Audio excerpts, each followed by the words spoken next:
What up, stream? How you doing?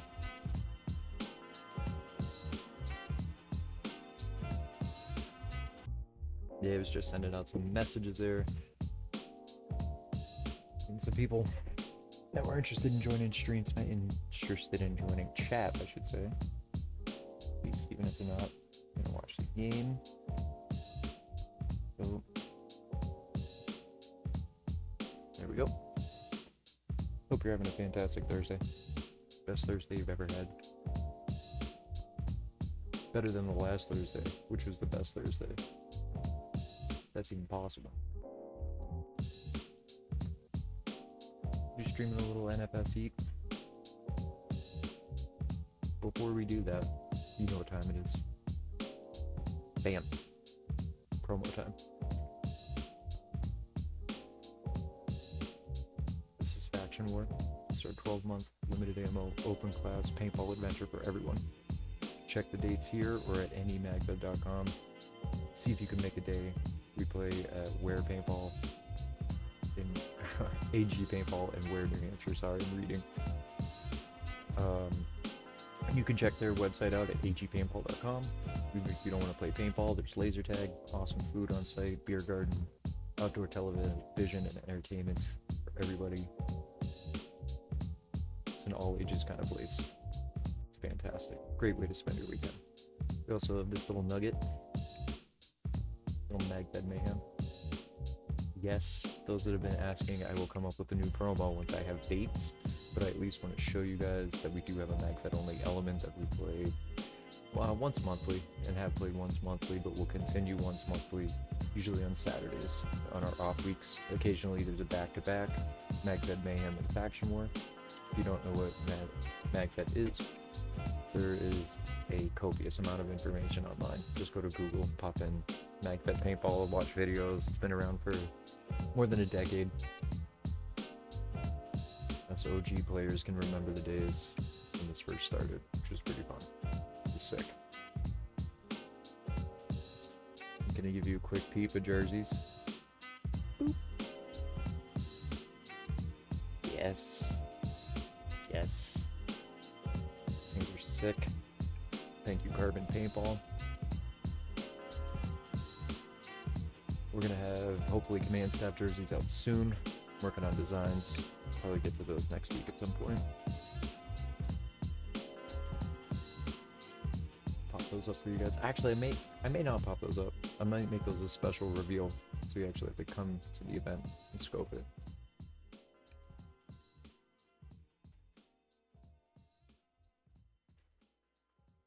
Because I think that that's going to be a unique moment for us. It'll be kind of a capstone after a decade.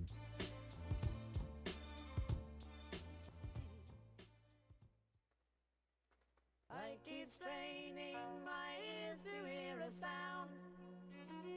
Maybe someone is digging underground. Or have they...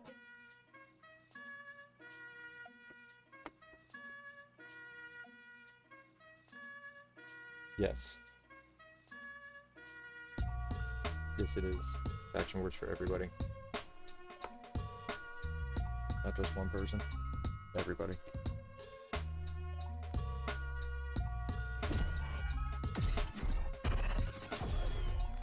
Yeah, check it.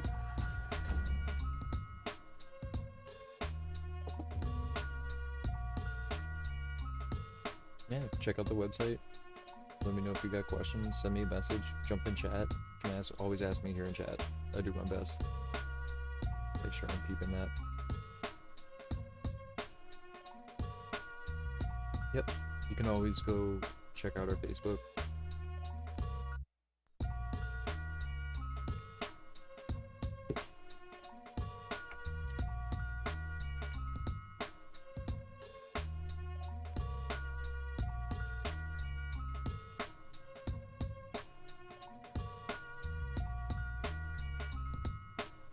Sorry, just had to switch some things over here. OBS likes giving me the business. It really does. I'll just do this.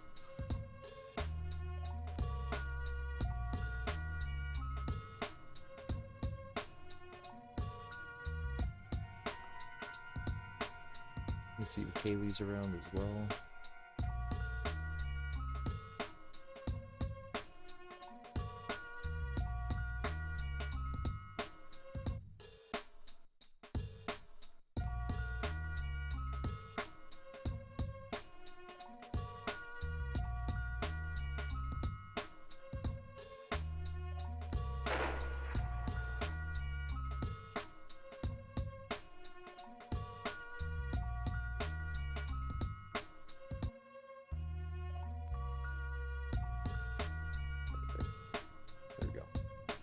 There we go. Yes. Beautiful, it's looking good. We'll just play solo over right now until Kaylee jumps in. I think she's gonna join us at some point.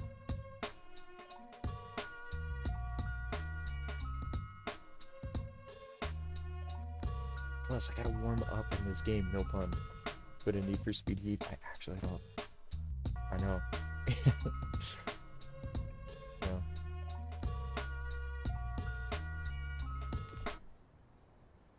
Found your way back here, huh?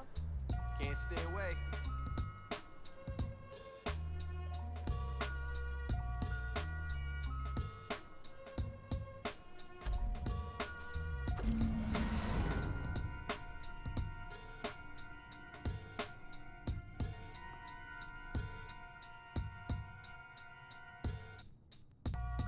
Actually,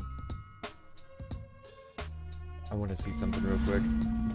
I need to scope this. I want to see how to change your license plate in this game.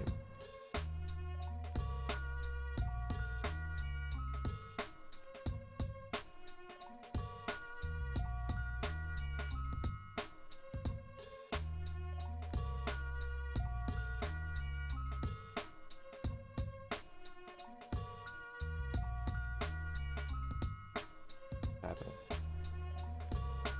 I knew that was just as basic as it was.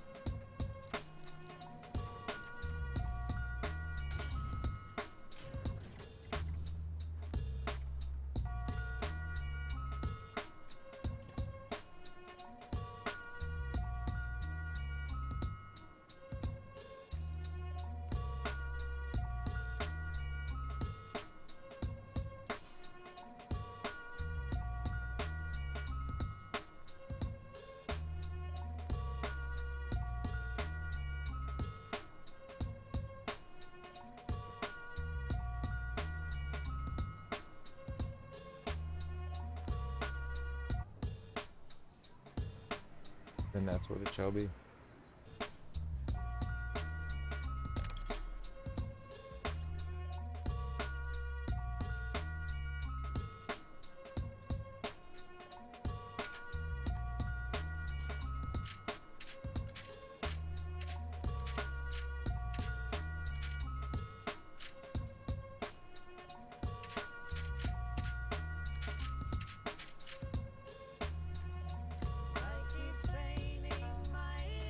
Okay.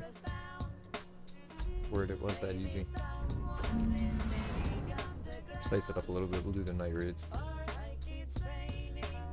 It's a way to roll.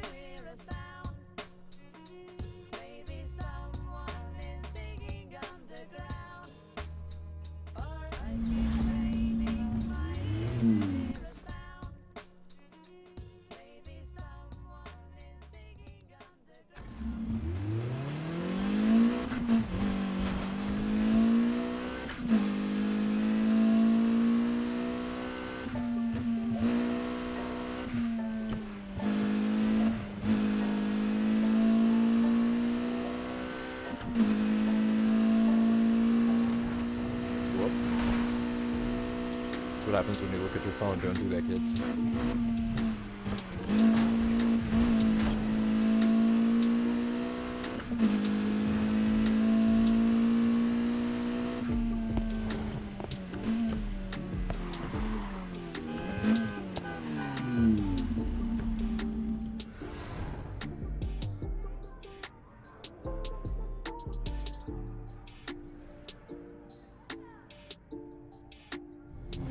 Yes, all of next week, since I'm going to be gone tomorrow, all of next week is going to be music that Don't worry about the DC on back. We're gonna play what we want. Quads won't have any music or volume or anything. That's an approved song, but that's not what we're going for really.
Already escaped that? Yeah, hey, I'm doing pretty good. How you doing? Oh, it's fantastic. Yeah, welcome back to chat.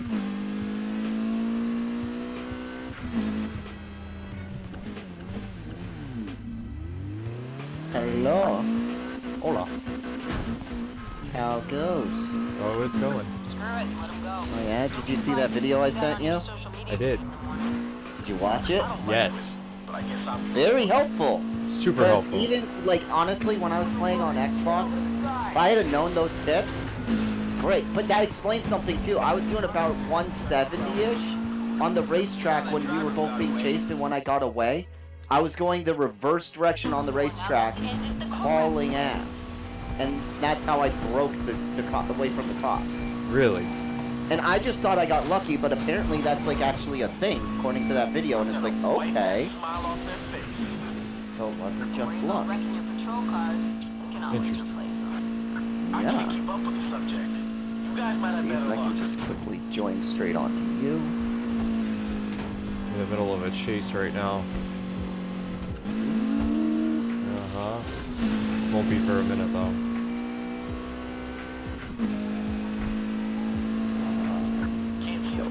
If you're not in a crew, I can't join. So I'll have to wait for you to finish. Suspect was last seen in the And area. That's not a problem. I'm actually gonna go like this. Press the Y button for I'm accessibility. gonna quit the lobby. I'm gonna join up with you. I'm gonna do the Oh, online and you thing. have your stream going, don't you? I do. Howdy, stream. What up? Hello.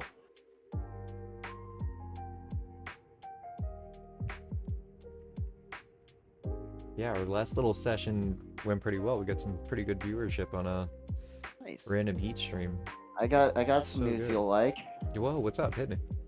I re-registered for the Witcher game today. Yeah, nice. So Did you pick a On- team? no, I just Okay, pre-registered, okay. did a pre-reg. I'm gonna be on whatever team probably John and Katie are gonna be on. Nice. Yeah, I know Angel's playing too, so I'm excited to play with him. Oh, that's so great. Have a feeling it'll probably be the same team you're on. Usually is. Who knows? Maybe not. If not, Right. then we get to sling it back and forth. Which is always fun. I mean, Which it's funny. You tell me about my accuracy and everything like that, and how it intimidates you. And I know, I counter every move you do almost exactly, but to this day, I don't know if either of us has actually hit one another out. You might have gotten me once, I think, but I know I haven't gotten you. I'm not even sure. To be perfectly honest, I don't. It's really always keep so count. intense. That's the thing, it's It like is. always right That- past one another. I can 100% agree with, because 90% of the time it is intense. Like, we'll find each Well, other in the woods, and Well, it's funny. I'll go to make a move, on the and same I'll side push of the to a field. certain I'll push a certain way because it's just how I do things, my tactics, and then I'll see you shadowing my movement, and it's like, oh, look at that. Just how we think alike like that. I It's guess. true. It's true. Well, I'm excited. I haven't played since the last GSMC, which I don't even know if I actually participated that day. I think I might have. I think you did. Yeah, I think I did. It was the one before that I didn't. I'm trying to invite you to the party, by the way. I'm not sure if I'm. Oh, okay. Not sure Yeah, if I'm let doing me- it the right way. You can just join your game. Computer That might party. put me right. Oh, the session you're trying to join is full. Yes. No, can't join it. That's what it said. It's like the maximum number of participants is in your lobby. Okay, so that might be why I might have to just back out to the main lobby. Sometimes it does that. Okay. So server limits get filled. Yeah, it's only 30 people on a server or something like Oh, that. That's good though. I mean, it's decent, That's but when really you look good. at like Forza, where it's they seem to have a way better way of doing it. If you're trying to join somebody, I feel like it merges servers more than it actually just has individual limited servers.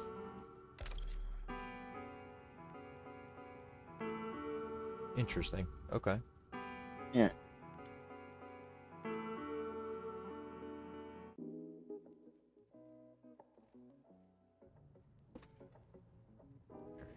Think I invited you to party? I don't see any requests. Oh, there we it go. is. There we go. There it is. Beautiful. Cool. Oh damn! I gotta mute. No. I had to do that. I was fast on it. I just launched. I was like, oh, Wow, cool. I'm in a loading screen, I know that, but I'm seeing over 1,000 frames per second right now. Oh, there we go, now down to 60. For a moment there, it was 1,200. That's nuts because I look at frame rate drop quite a bit, and I can't see all of the frame rate drop. I know it happens, and plus it's a racing game online. If people don't Yeah, know how but that I mean, works, it's so smooth. It's a It little plays bit. so well. it does. It really does because they minimize on a lot of other things, They do. And which to is let good. you know, It's this arcade. game hasn't been supported in Yeah, 2 years. Yep. Since 2019. Yeah, because the studio that made it, Ghost, got shut down by EA. There was supposed to be like motorcycles and all Yeah. sorts of other add-ons for this, but the studio just got shut down. Yeah. So Which is a they shame added because they racing wheel support and manual shifting and a couple of other things, and as a last hurrah, and went out with a bang. that's why we gotta get John Card in on a little bit of this. He tried it. He was having issues with his pedals working. Yeah, Not sure what's up with that. well, it was all auto. He said it was all like auto transmission. Oh, you And gotta you in the now you can make a manual. setting. You go to settings. It's in the settings. So if you go to settings, Mhm. to driving, third one down, gearbox, automatic or manual. Yeah. It's right there. The thing is for like for your shifting. For me, it was my paddles. Hmm. You don't have a clutch, I don't think. It's like paddle shift. Okay. I noticed that, but other than that, I don't know.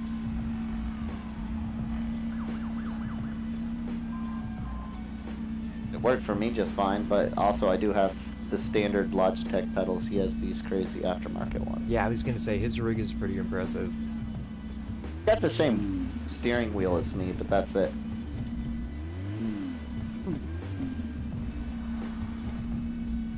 You going out at day or night? I went out at nighttime, and now I'm thinking about it. There's a bunch of cops around us.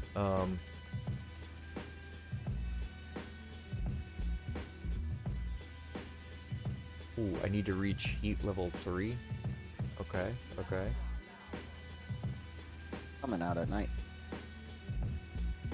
So heat level 3 means like you basically get chased a bunch, right? Man, I should have brought the Audi out. I'm going back in the garage. I'm telling you right now, you're gonna want an Elise. Or an Exige, actually. They don't have an Elise in this game. I will have one at some point. It's one of my like top 10 cars. Yeah, it's a top 5 Only for I'm me. just like saving bank. Okay, let's go this way. Get away from the cops.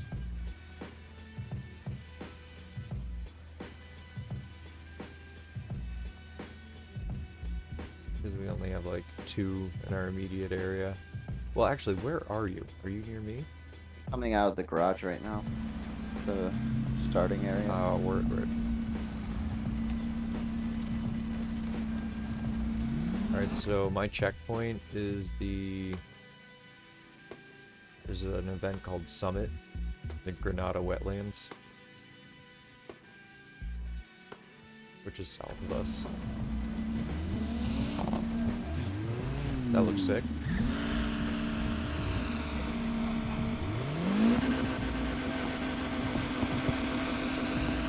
Rolling burnout.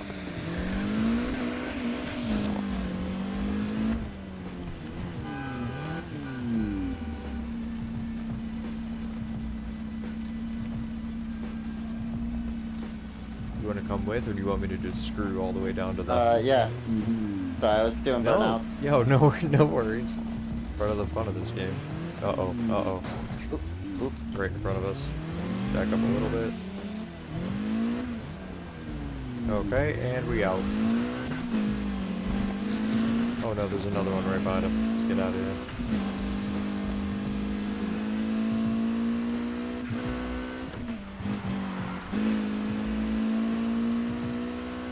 You might be outclassing me at this point. I'm at 213 on this car. Oh, you are? Yep. But I put an 8-speed gearbox in this thing. If you're at that level, I'm gonna want to change cars before we go to my other one. To my, Oh, my 180. yep, I was gonna say back it down the street down here. Yeah, I Not saw bad. you whipping it. I was just going too fast to slow down in Me time too. for the corner. Me too, same.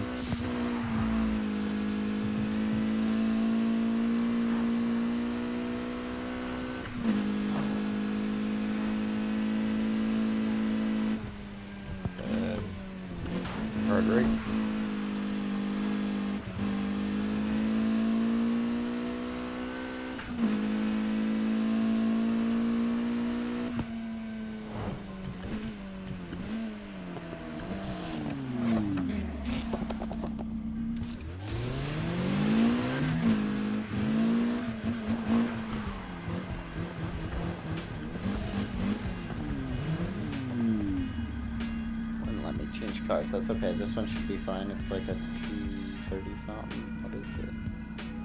It's not 238. So It's heavy.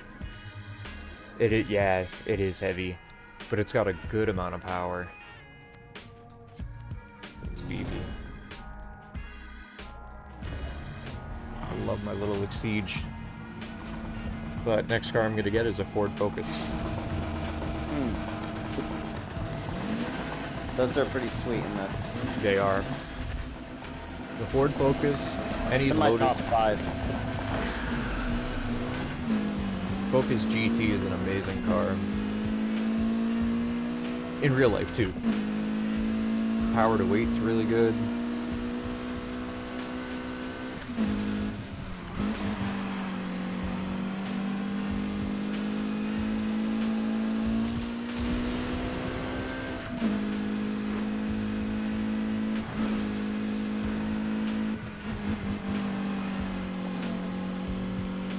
Little off there.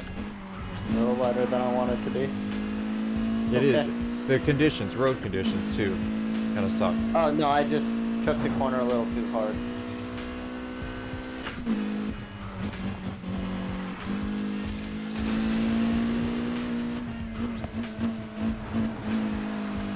An Audi, I gotta drive it like an Audi. That's true.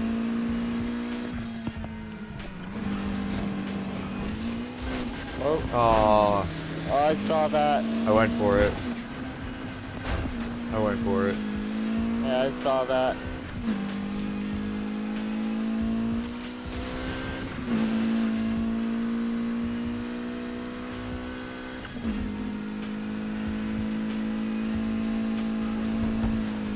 Two out of 3 laps. This is a good size. Yeah, it is. I like it. I had one, I forget what the challenge was, but it was one of these recent ones, and it had some of the craziest hairpin turns ever. Those are fun. Oh, it was nuts.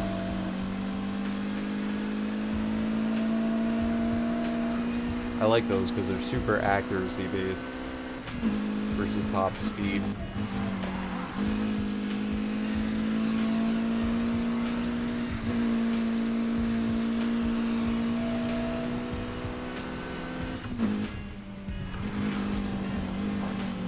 There you go. Nice. I did want to try. Whoa! I did want to try to get that billboard. We can come back to it later. Uh-oh. Uh-oh. Yeah, we're definitely gonna pass the pack here. I knew that was gonna happen. Hear that? That's the sound of me chasing after a lawbreaker. Somebody talk to me. Who are we chasing? What are they driving? Suspects ride for Lotus. Chasing progress. I want this driver taken out. Oh no, I'm coming up against another one. Oh my god. This is when lapping the computer is not a good thing. I have to adjust my downforce. I think that was part of my issue. Losing top end speed. Oh, really? Yeah. That's why I slowed down. I had my live tune up.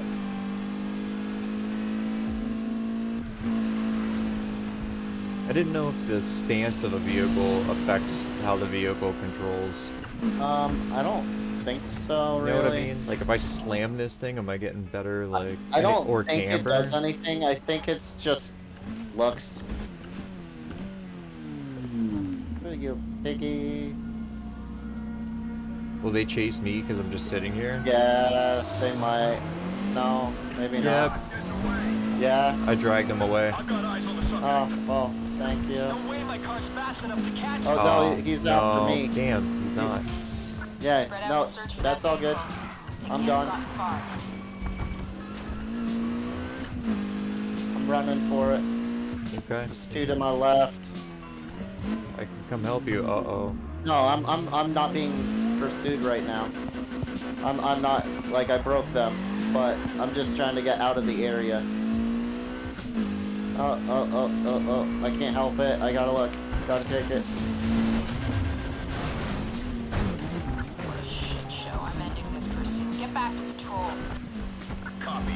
No, you won't, because you're not gonna find me, piggies. Nope, no one's getting you.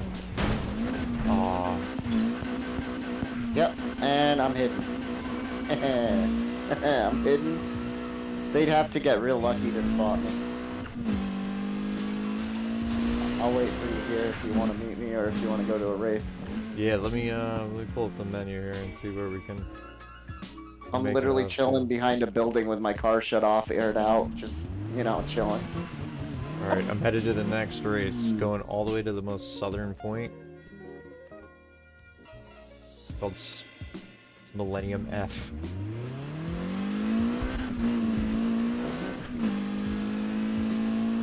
Oh, this cop, he's gonna drive right past me. He's not gonna see me. Yes. He can't see me. There's bushes blocking, so he just missed that. And he's going past. Yeah, he just drove right on by.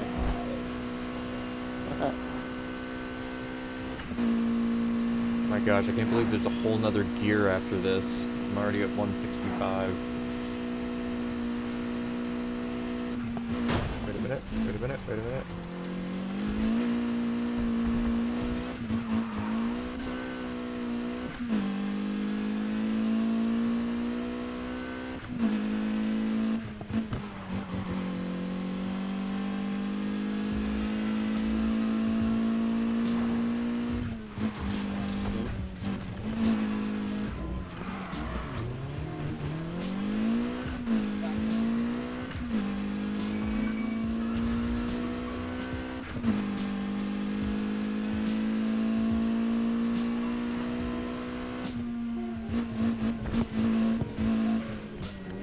I should probably just cash this in real quick before I do this race. I'm just gonna hit the garage for a quick second. I'm gonna do the same thing. Hit the garage just for a minute, cash in. I'll jump back out at night because I want to get that in. Yo, what's up? How you doing? Welcome back to chat. Go do a couple things real quick. For sure, for sure.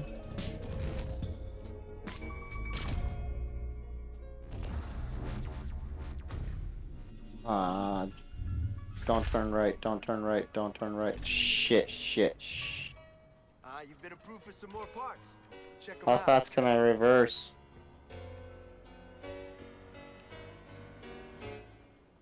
Shit.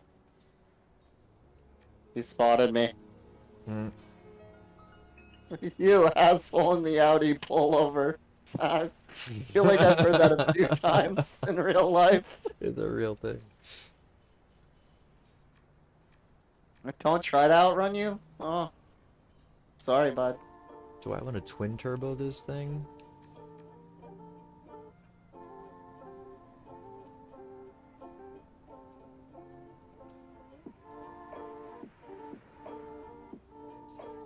Or do I want to Hi, boys. supercharge it?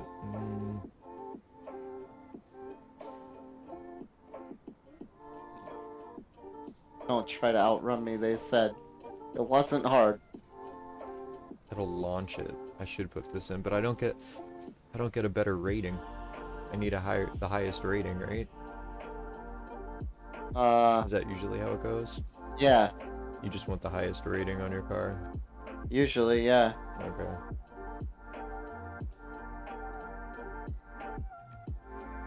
I don't know if some things are just better for your car overall than others, even though it doesn't give you a higher rating. Well, I'll go back and mess with it later.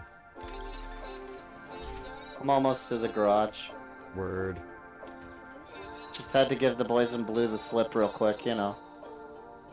Gotta do what you gotta do. Mm-hmm.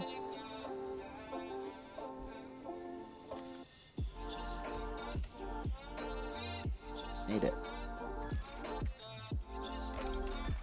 Sure, why not? Put that in.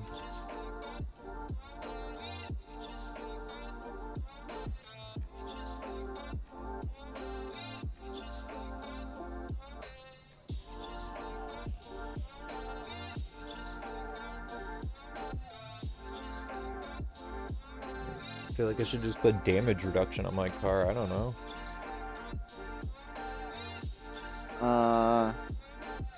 Not necessarily a bad way to do it. I'm just gonna do that. Well.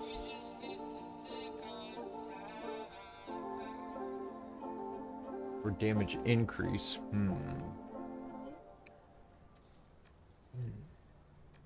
Track differential on. This is a journey into sound. I gotta put damage increase on my car. If you're planning on taking down police, it's not a bad way to go about it. Or other drivers. This is a journey into sound. A journey which along the way will bring to you That's new as color, high as I can go new right now. dimension, new value. Oh, I can swap my engine out. That's right.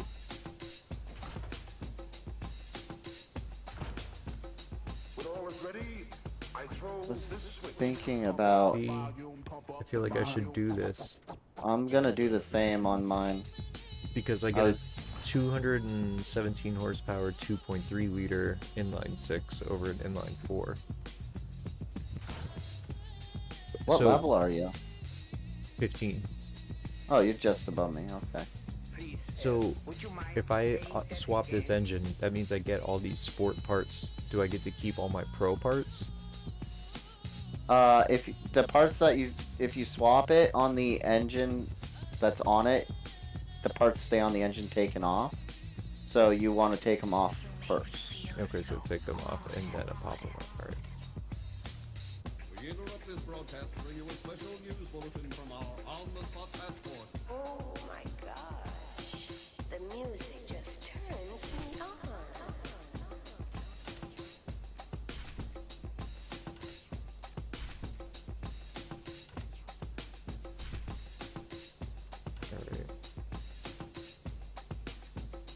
He's a sweet soul. Thinking of a master plan. Step with the record. Step with the record. Thinking of a master plan. Step with the record. Step with the record. Thinking of a master plan. I lose really good brakes. Oh no, wait, it's just the engine. Just the engine.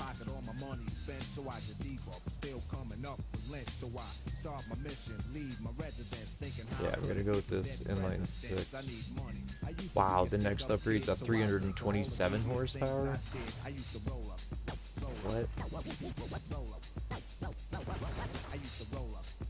Oh, damn, they got the flat 6? A 2.8 liter flat 6? Okay, okay.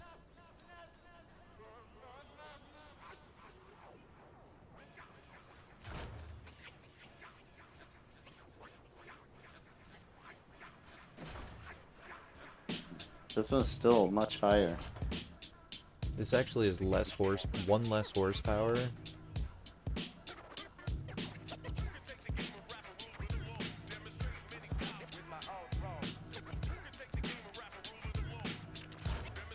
get up to 726 horsepower, so we're gonna go this way.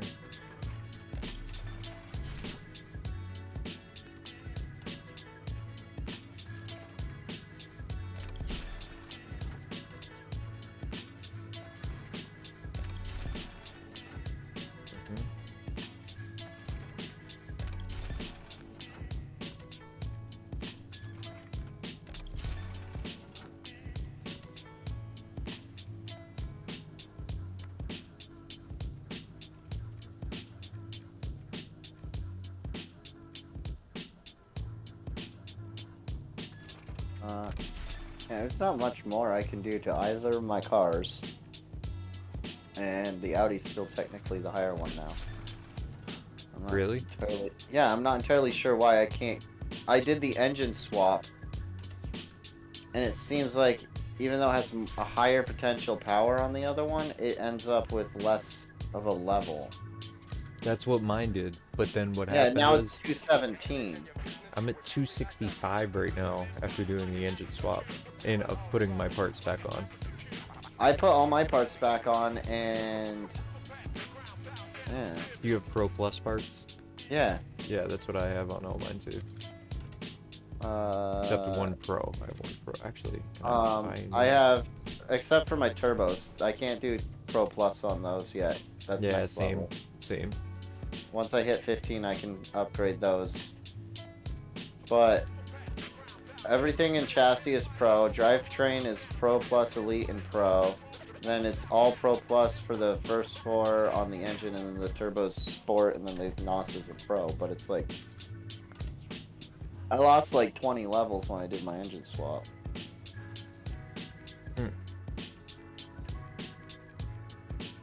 That's weird. That's very weird.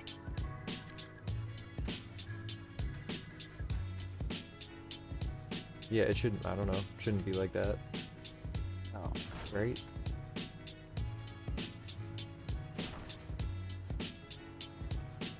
You know what? I'm gonna take all my parts off and go back and see. See if it's different.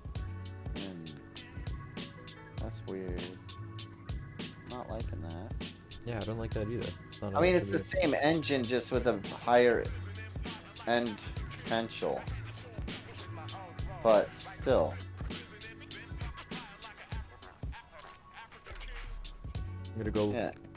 I'm gonna go buy that. Okay, yeah, weird. So with the engine that I bought and swapped in, it's a Focus. level 142. Okay. With the stock setup on the stock engine, Mhm. it's a 156 with no nitrous.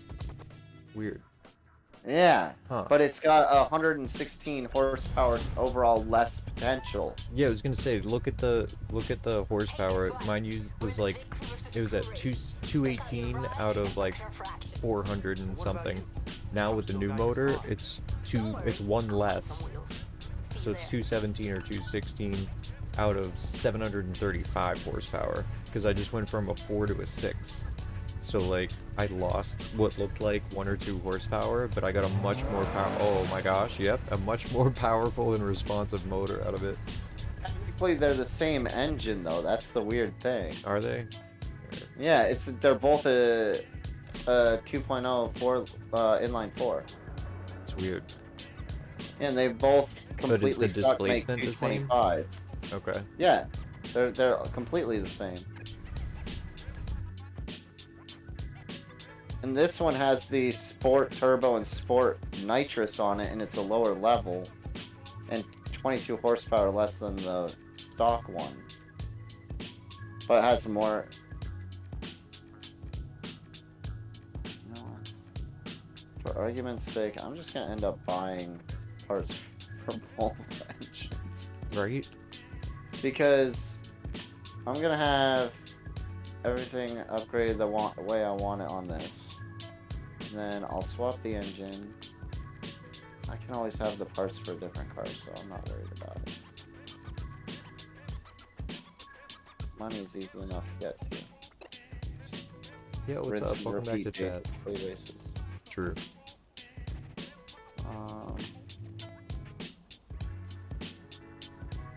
Okay, Pro Plus exhaust. Dual turbo. What?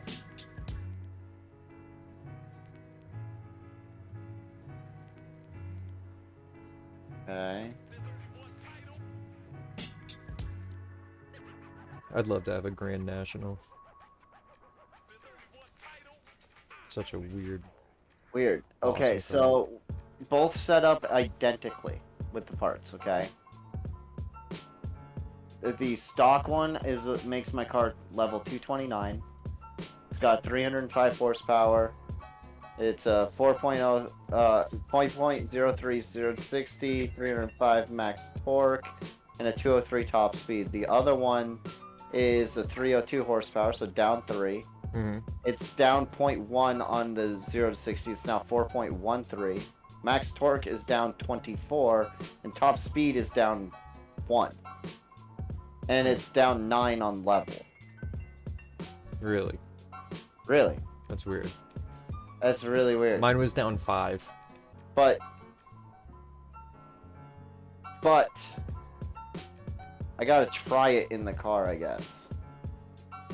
It's really, I guess, the only way to know, right? True. I gotta get to 16.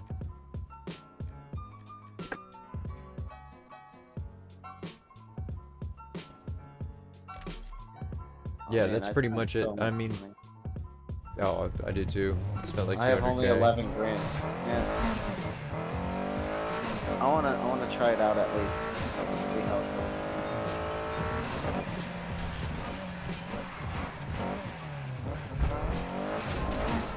Oh, this thing even sounds different. Well, you have a Sounds a lot- completely different engine. This is two different versions of the same engine. Wow, it sounds way different. Sounds way throatier. I came out daytime too. I don't know why. We switched back. I'm at night. We Yeah. switched to night.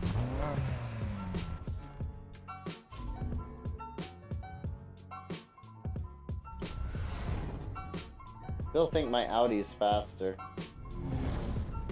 But I can't engine swap on my Audi until level 22 or something like that. 23. Okay.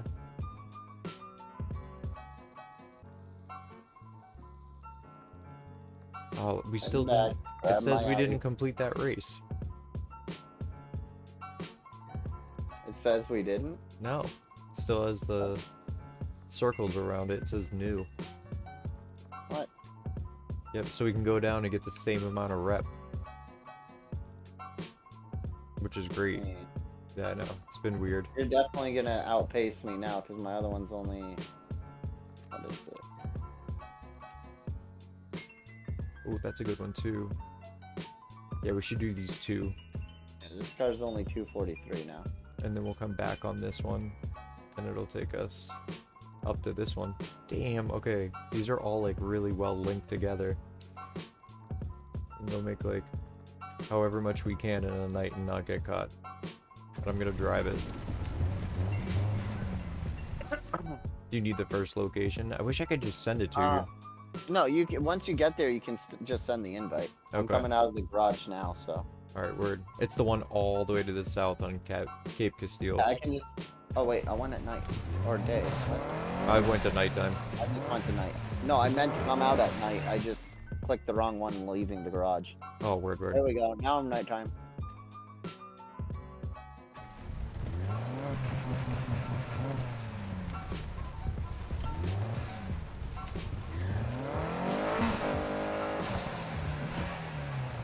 Oh, I see you over there. The one thing that's awesome about this game versus like Forza is the fact that you can put the stickers on the fucking window. Yes. If you want like a window banner on your windshield or back window, you can absolutely do that. Which I think is pretty cool. Like, even if Forza just had window banners as an option to turn on and select through, something. You can't do anything with the windows other than change the color of them on Forza. It's true. I mean, you can make them whatever color you want. That is kind of cool, but still. That's all you can do? Come on. Yeah. It's not enough. No. In this, I can have undercarriage, I got air suspension, I can have window banners, I can have crazy body kits, I can do whatever the hell I want on the car. Love it. I wish somebody made a fender kit like this for my Audi. Right? Same types of canards and everything. Just the fender kit. Just that wide body. Yeah, wide bodies are sick. Mm-hmm. I miss my the car's wide got a body fat enough Beamers. tire, but if I were to make the fenders even wider, oh my god.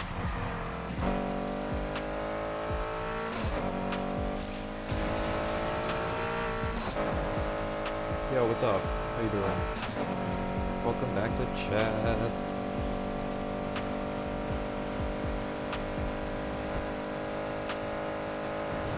There's the flamingo.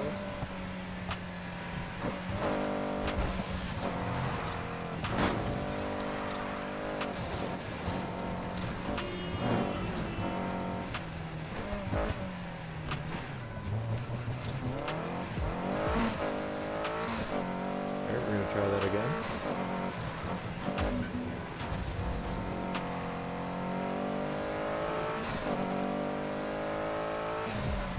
Yeah, the pulls on this thing are insane.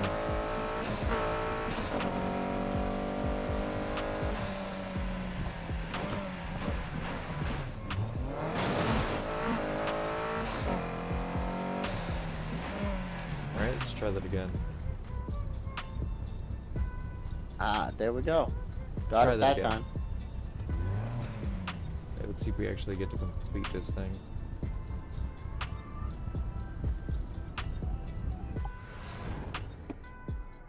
This race, I need to get a drink. Yeah.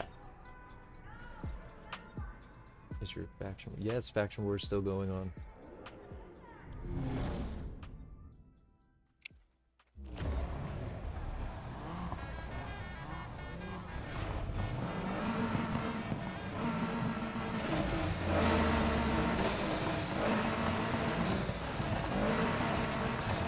I think so. I think so. The Ford Focus is coming up next.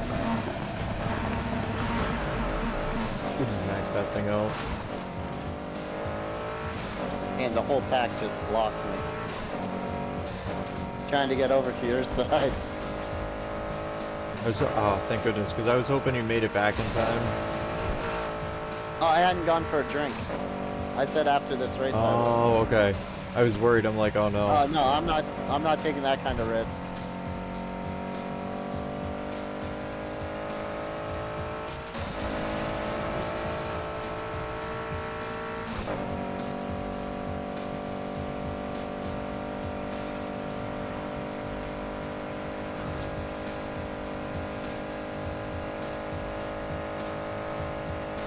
I just swear we've done this one.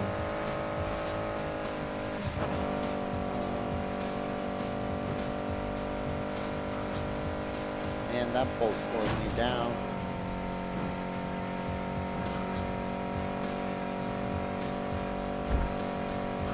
Yeah, I just smacked into a car. That slowed me down too. Ooh. Yep. Hate that. Displacement on this thing's pretty good, man. And it's like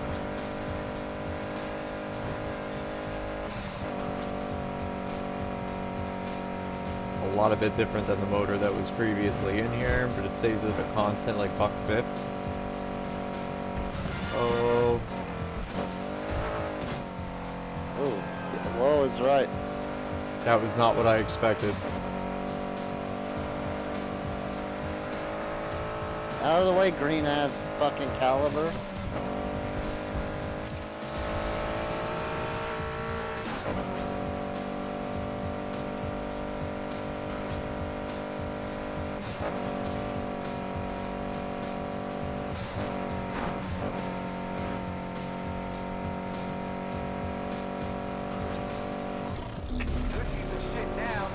Hope they're after me now. I'm taking off after I load this.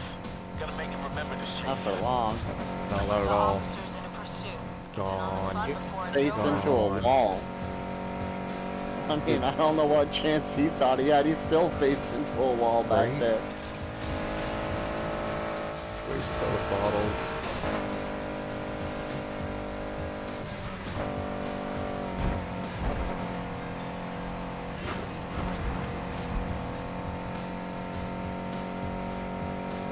I like how in this game, even going off-road a little bit will 100% slow you down. In the worst way. Yeah.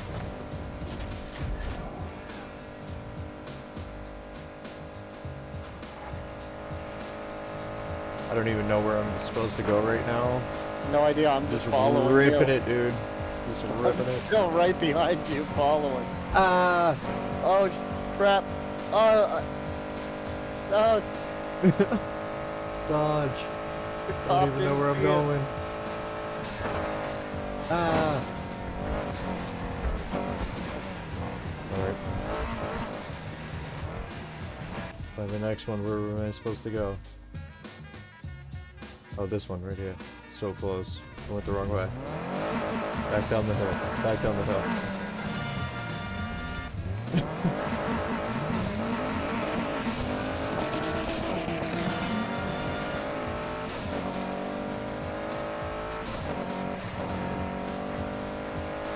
And hard left.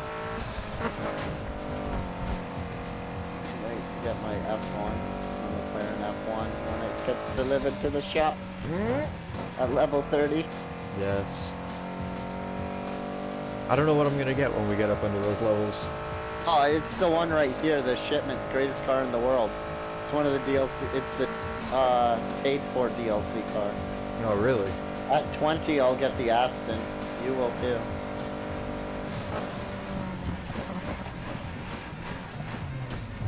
Ah, this race. Yes.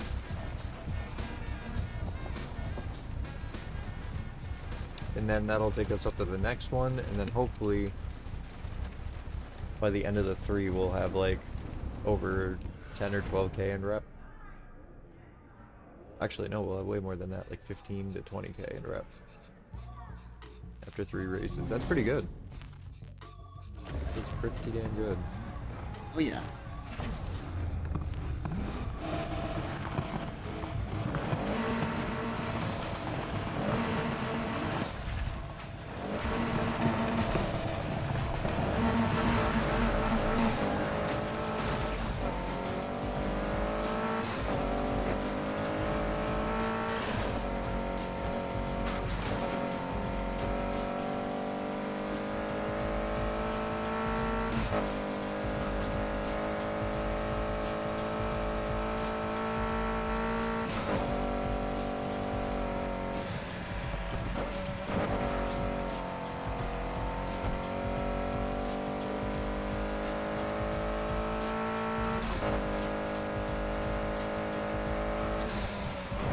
Not the first time I've beaten an Infinity in an Audi.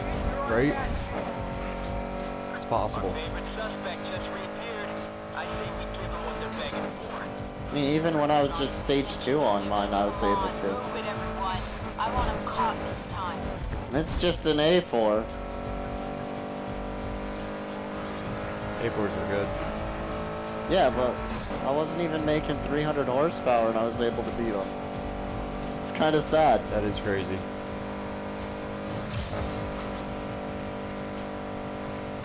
Hello.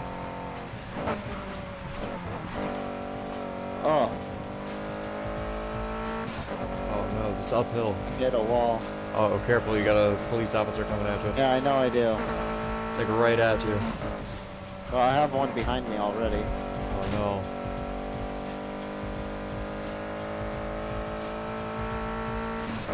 I have to get my momentum back. Oh my gosh, uphill this thing does not struggle. The Audi does. Does it? It's heavy. It's an all carbon fiber car. Yeah. Oh, he hit a car. I'm Beautiful. good. You're safe.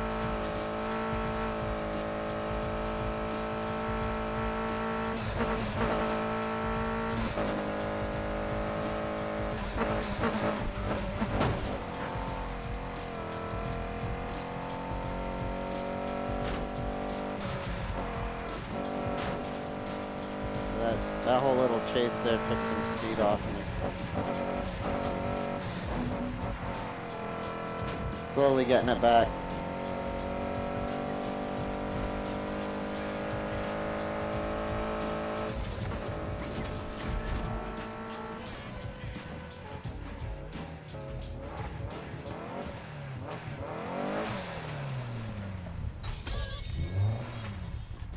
Right at the top of the hill.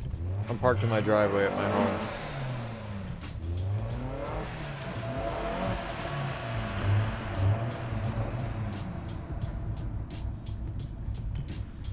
Yeah, well, guess what? When do you turn your car up again? Secret. You hold the left bumper and press X. Here, back up a little. I don't want to hit you. There's this flamingo right here. Beautiful. There's a spray over all around us, but Alright, let's see. Where is this next one? Oh, it's right here. Beautiful. It's like I had this plan. Like I had this planned or something. I do need to go get a drink. Okay. Go for it. I'm gonna do that. Absolutely. I'll wait right here for you. Alright.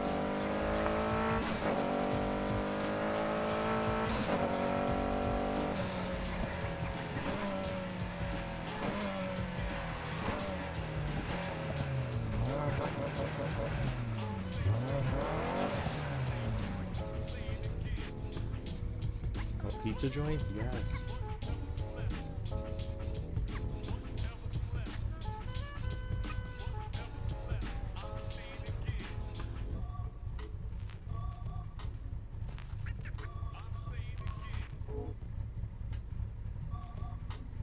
All right. I'm back. Beautiful. Edison. Are you going up? Okay.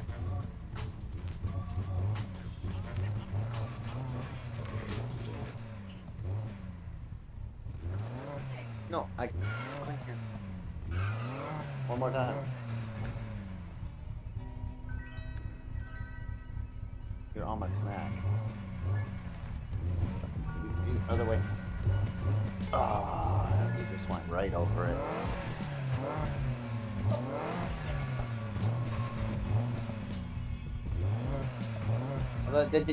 You move the chair so it goes. Oh wait, I'm in. Never mind. Ah, always something. Says I love food, not waste. That's great.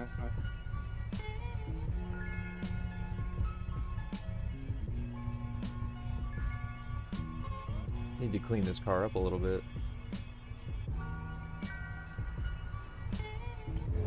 And so I invited you to race, but I will back out if you need to grab a drink. I didn't grab it, but if you go for it. I don't need to do all of them. Okay. Just tooling around here real quick. So. Oh, okay. I'll just send this out just in case. Just in case.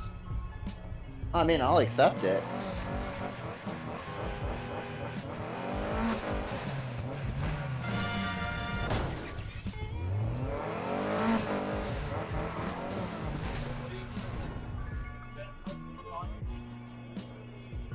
Huh?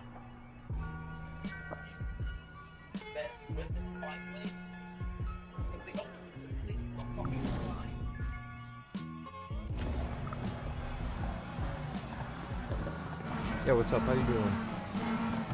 Good, welcome back. I'm doing well, thank you.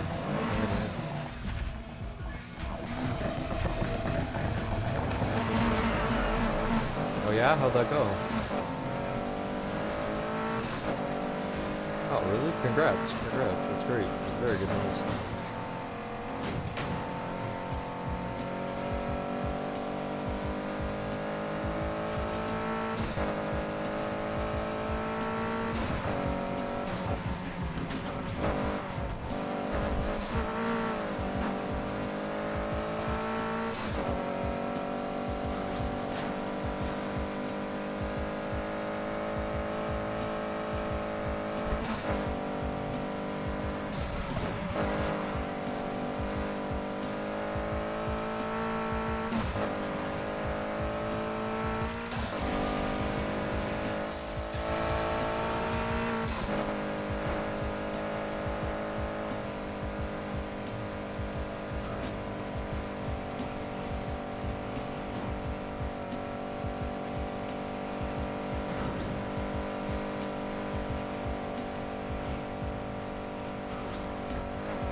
We're just ripping it through that Oh right my there. god, that orange car in that intersection, I just broadsided. Oh, I hit the water. I didn't. I cleared it. Yes, you And did. I got it. Yeah. And it passed me. That's sick. Yo, that was It's not gonna dope. last. I thought for sure when I saw you. Oh, Oh, oh crap. get out of here, piggy. Up another chance to stop this one. Control, I'm in pursuit Oh, again. crap. And Okay, everyone, the coffee break is over. A previous runner is back for more.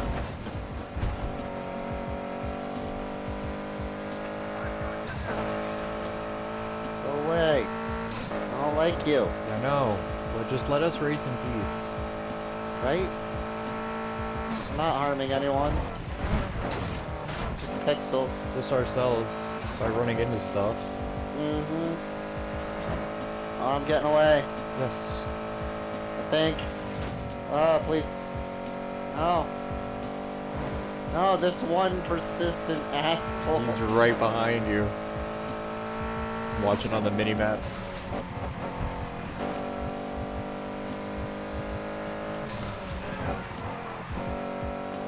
You're catching up though. You're catching up. Yeah, but I don't want them catching up to you. Oh, don't worry about me. I'm good. I'll just keep running these over. You can always just come in first and... Oh, I'm getting away. They hit somebody, I think. Oh, then I hit somebody. No. Ah.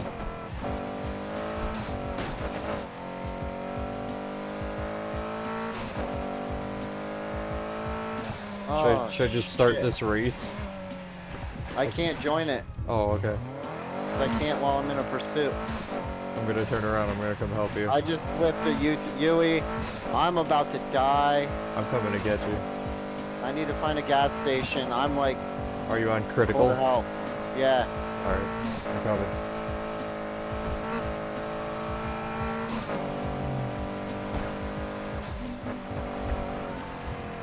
On my way, truck. Gas station. That's a good thing.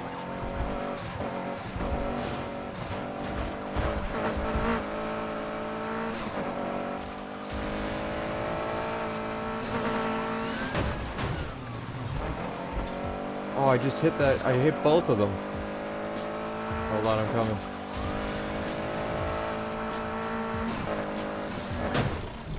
Oh, I just saw decked that when one I was dude. I just looking back. decked him. Alright, I'm coming for the next.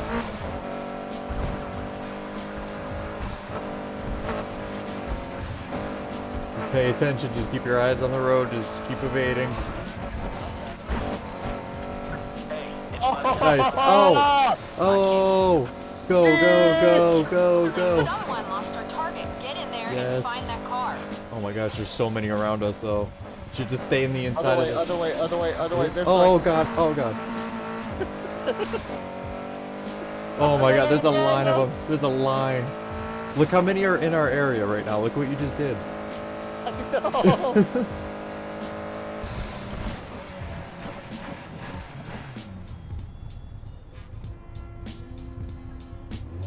Parked in front of this shop door, bud. Yeah. Look at that perfect slide in and shut off. I was just playing around. Besides, you know what's They're just gonna keep driving past here. I'm at heat level 3 right now. Same. They are not happy with Oh me. my god. Yo. I'm surprised We should got away. Yo, we should go find the safe house. Oh, look at where the Yeah. safe house is. Yeah, look at where it is. Completely surrounded. Oh, I can make that. You think we can make that? Kidding me? Alright. Give me. Watch this. Alright. Watch this. If you want to watch on the map, you're Setting as there to wait. watch a master. Setting it as my waypoint. Oh, it's already set for me. I'm gone.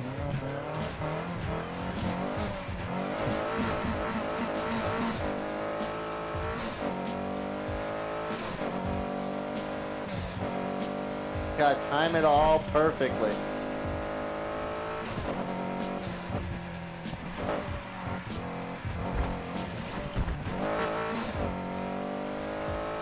Uh-oh, I got a couple incoming.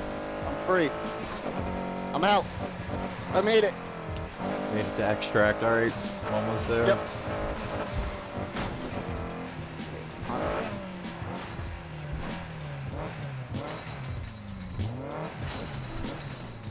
Wow, I skipped 15 and 16. I'm almost 18 on level.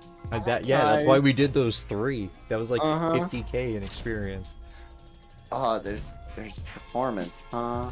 There's performance parts, eh? Ah, new.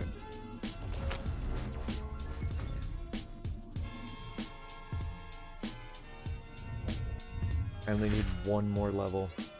Oh, you just got greenlit for some new parts. Take a look.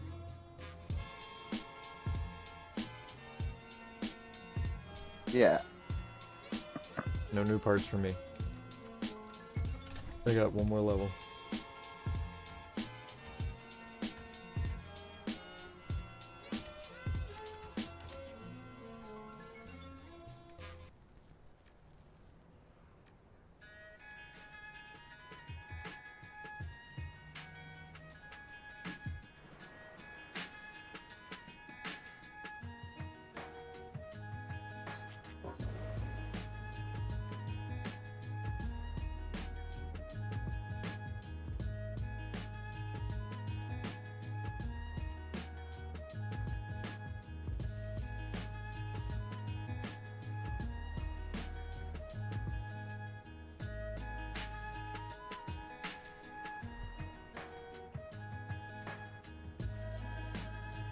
Do I want to put track tires on the whip?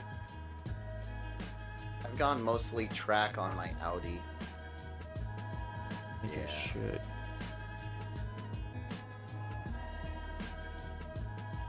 Let's put off-road tires on it.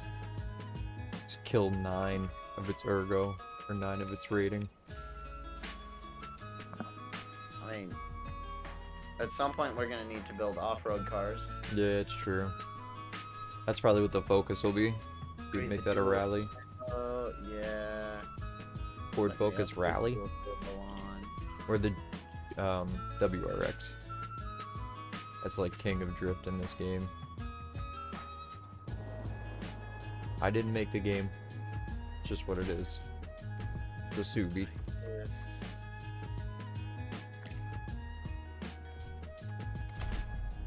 Reinflate Oh. tire. Piston introduction. I'm not gonna deal with that. Let's just see. Let's just see. Let's see what kind of new paint is out there.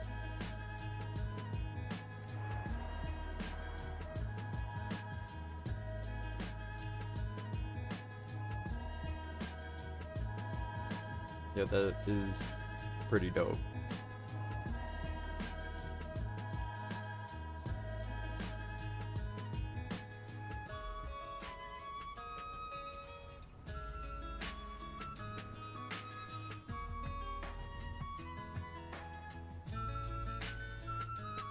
Yeah, that is pretty dope. I don't like the top so much, but yeah, it is what it is.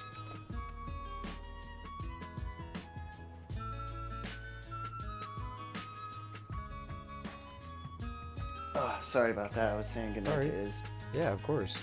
I got a couple things I gotta do real quick, and then I will be able to go and do another race. Beautiful. Can't wait. I'm just looking at customization options. That's kind of what I'm doing. I'm modding my Audi, and then I'm gonna mod my 240SX or 180SX if I can a little bit. I know, I need one more level and I can get... So used to Oh, wait games a not minute, having a 180SX and only having the 240s and 280s. But this game has a 180 instead, and I actually kind of dig it. I kind of dig that too, to be honest. Like, while the others have a better engine, no denying that. Okay? That's true. That is true. They do have a better engine. Body style on the 180 can't be beat. And Charles is over here whispering shit to me. That's what got me stopping in the middle. I was like, what the fuck? Just being an idiot. I'm buying this car. Where are you? Which one are you buying? Right now I need I'm to- buying... I need to I make should have one. bought, to be honest, I should have purchased this I should've- Skyline GT as soon as The I saw it. 2000 GT? No, the Skyline GT, the GTR. Oh, just the GTR. Yeah, Skyline GTR, the 99 Yeah. version. Its spec is awesome. The R34. Yeah, I should have honestly purchased this. It's But- a good car. but- It is good. Honestly, I think the 2000 GTR is a better car in the long run when built. I mean, you gotta take into Overall, account. yeah. I completely beat this game on Xbox when it first came out and played it for like a year. Oh yeah. So I had like on Xbox, I have all the cars modded. Kind of fun playing it after like a year and a half and not touching it really. Mm-hmm. But yeah, the 2000 GTR is, in my opinion, the best of the Nissans in the whole game. Yeah. Like the one I have is a 400 plus level car on Xbox, and that shit is nasty. Like the RTR or the RSR, I mean, Mhm. in this is technically considered to be the fastest car in the game, but I've raced my 2000 GT as a level 400 plus against fully modded RSRs and beaten people on Xbox. That's crazy. I believe Yeah, it. I mean that comes down to the driver's ability too, but it's like if you have the fastest car in the game and I can outdrive you and you're using that as your ability to win, and it's like you can't beat my little ass fucking 70s GTR. Hey, come on, bud. Get the fuck out of here. But it can be done. So, I mean, it's a nasty car, and honestly, it's with the right engine swap and setup, it's better than the R34s, and even the R32 in this. I believe that. So Why don't that's I see my- when it comes to it, I'm waiting for that car. Why is my Ford Focus not in this dealership? Is it not unlocked yet? No, it should be unlocked. It was unlocked at 16. Where is it? Really? Yeah, it just disappeared. It was I right. might have to go buy one. I might sell. Shit, I might. Dude, I might sell the Audi and buy a Ford. Wait, No, I'm not gonna do that. I love this Audi. I might have to do some day races Ford with you, Focus though. right here. Wait, Some low-level day races, grind them up to get wait, some this money. is the. Yeah, for real. Get some cash and then just buy all kinds of cars. That's what I plan Well, on that's doing. what I usually do. I just haven't. I haven't played since you and I played last. When I streamed it. That's true. That's true. So I just haven't made any progress. I'm not gonna lie, if I'm not on playing with people, I put so much time into this game on Xbox that playing it alone is kind of like eh. Yeah. So when I haven't been on with you, it like all day yesterday was Cyberpunk. I believe it. I love Cyberpunk. It is such a good RPG. It is an excellent game. And people talk shit about it, and I was a little worried getting into it, but I bought into it, and I got it on the Xbox, and I played it, and I loved it. And now I'm playing it on PC with mouse and keyboard. Oh my god, so much more enjoyable. Combat, oh. I actually feel the enjoyment of combat that they explained and talked about, because unless I'm driving or flying, I kind of have to use the mouse and keyboard now. And I could have on the Xbox, but then what's the point of playing on Xbox? Right? I'm using a controller right now myself. I mean, that's what I'm using for this. Yeah. I could be using my wheel, but like I said, I tried it the other day, and it's really funky, and to do any sort of decency of a race, or like ability in a race myself, like, gonna take some practice. So when you're like, hey, I'm doing this, I was like, yeah, and I just grabbed my controller. Not like Forza, No. where driving with a wheel is a whole different experience. I mean, it is, but it's still like once you take a wheel to this game, you understand just how non-realistic the physics really are. The driving. Yeah. It's weird because like Forza, you can tell that it's kind of arcadey sometimes in Horizons, especially with a controller, like being able to slam the gas all the way and just flick the stick and go drifting and just slam it left and right on off the gas, tap your e-brake. Kind of arcadey. When you try to do it with the racing wheel, it's actually very realistic in its response and control and everything, and it's just kind of mind-blowing, and it feels as you would expect getting into a car, so to speak, with your whole body as the controller, essentially, versus a controller, whereas this game, it felt like a weird port of the stick controls to the wheel, and there was some weird goofiness that I can't quite put my finger on. And I think it would be fine with some practice and tweaking of the settings, but right out of the box is not like Forza where it just works. And, I mean, Forza didn't always just work. Forza Horizon 4 Yeah. with the wheel were a hot mess. Forza Horizon 5, when it first came out with a wheel, I mean, I could not drive in a straight line with the wheel. On their third update, they actually tweaked the physics for the wheel, and it actually works now, and it's phenomenal. But it's like, you plug it in, and you don't have to really do much. It's like the game was made for it. This game was not made for it, they just made it something you could do. Right before the studio closed. I mean, if they stayed open longer, I think they definitely would have had the ability to polish all the controls up. Mm-hmm. But I mean, we get what we get from a studio that was forced to shut down, and nobody could do anything. People either were forced out of their jobs because there was nothing in their area, or like they had to completely move or go to a completely different company within the like EA to keep working, or they had to just leave altogether, and it was really kind of a messed up situation. But the only thing I can say is that this was like Ghosts always made questionable games. They made Payback in this. Payback I wasn't a fan of. This one I actually do like, but it with some certain reservations. The next game is Criterion, who is the original makers, like, development studio for Need for Speed. So, I mean, obviously, like, they did Need for Speed Underground, and they know what they're doing. Yeah. So I'm not worried about it being a half-assed kind of shitty game with no support.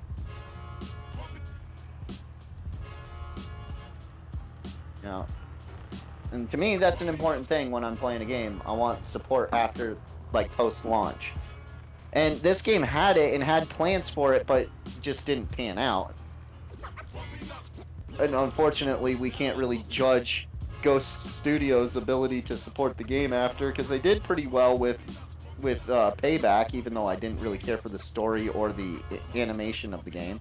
Mm-hmm. They did all right with the story, and they had lots of after launch support, which is great. But with this game being their last one, we don't really get to see what their full potential and ability to bring to the table was. Yeah. And I'm kind of disappointed by that. Yeah, we only get what we get. I mean, I thought this story of this game and the build of it, like, it had so much promise and potential. Imagine if this did have motorcycles. Yeah. Like, how groundbreaking for a game like this would that be? That'd be pretty awesome. It'd be bridging the lines between something like The Crew and, like, Forza. Like, that's amazing. I don't know. I do know that buying a Carrera, a Porsche Carrera, was probably not my best move, but I have it. Is that what you just did? Yeah. I mean, I want to go buy something, but I got $13,350,000. I had like 600,000, and then I had a lot of money, but then I did that whole testing the engine upgrade theory. And then, like a dumbass, instead of swapping the parts off that engine, I just decided to sell it as is for like 20 grand. I can see that. Actually, I should probably sell parts too.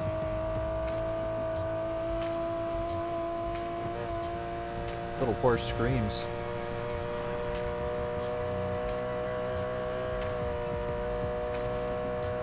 And the handling is really good. It's a Porsche. I mean, at this point, honestly, I'm kind of at the point where I kind of want to sell my Nissan Silvia right now. I only use it for drifting. How do I sell a car? The Porsche is a great uphill monster, How do I dude. sell a car?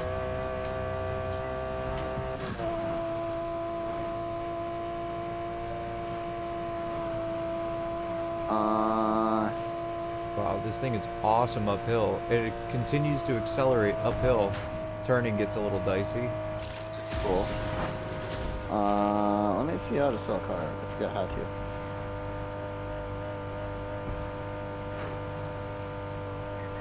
Sell cars, that's the second thing. Head to the garage, select the showcase option, switch to your own cars. Oh, got it. Got it. How much can you sell a car for? I haven't tried that yet.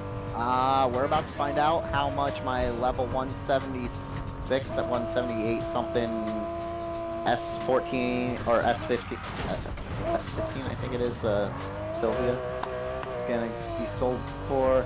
And then toggle my garage. Yeah, I'm sick of seeing the dudes in the background. I want to see my cars. There we go. Where's the Sylvia? There's my Audi. How much is my Audi worth? Okay, how much is my Audi worth? Oh, that was lined up so perfectly. Why'd you do that to me, car? My Audi with all parts right Maybe now it's is real quick. 67 grand. Okay. So not much. The Sylvia, which I love the design I've done on this, but it's 30 grand. Weird. I don't love the car that much, but that design was pretty cool. I can always redo that. Yeah. That gives me a little more money. No, these I'll get like $100 for if I sell them. Or 0. Yeah, because they're the ones that came with the game. They're free to purchase too. Gotta reach level 18 to get my C7 vet. Yep. You just got that. I know that I did. because you were like trying to get to 16, and if I went from almost 15 to almost 18, you definitely made 18. I did. You're like probably almost 19 or almost 20. No, I have like. Let me see how much more I have to do because I'm gonna transfer myself back to the garage here. Oh my god, I drove all that way? No way. I'm gonna go back to the main garage. Jump out at night again. Because I just gained 50,000 experience on the last, like, singular run. Porsche isn't a bad car. Needs a lot of work, but I'm not gonna work on it like that. I'd rather just have my Elise, or Exige, sorry. Right? Yeah, this thing's... How much did that cost you? The Exige? 71. That's not too bad. It's hands down the best car I've used so far. Oh, it's definitely a little go-kart rocket ship. It I is. just I don't get me wrong, like while that thing is here's my one complaint with it. Almost too good. It's not great as far as like overall like top speed and acceleration and shit goes when you get to the end game. Currently where we're at and all the way up until you reach the end game, and like once you get into the high 300s, You get those other cars. definitely phenomenal. It will get outpaced by certain other cars with the way upgrading works in this. But for now, it is phenomenal. My thing is that at this point in the game, I always feel like I'm cheating when I'm using it because it's almost like I'm on rails. Yeah, You know, no, that's the thing is it's just like it's just too easy. It's It a almost little gets dart. boring to race it. Right. It's a go-kart. You just turn and it turns. Whereas like say I'm using my 180 SX. When I'm trying to keep you in a turn, my car wants to kick out, and I'm fighting that, having all sorts of a battle. It's like I gotta really wrangle my car, and I just like that challenge, you know.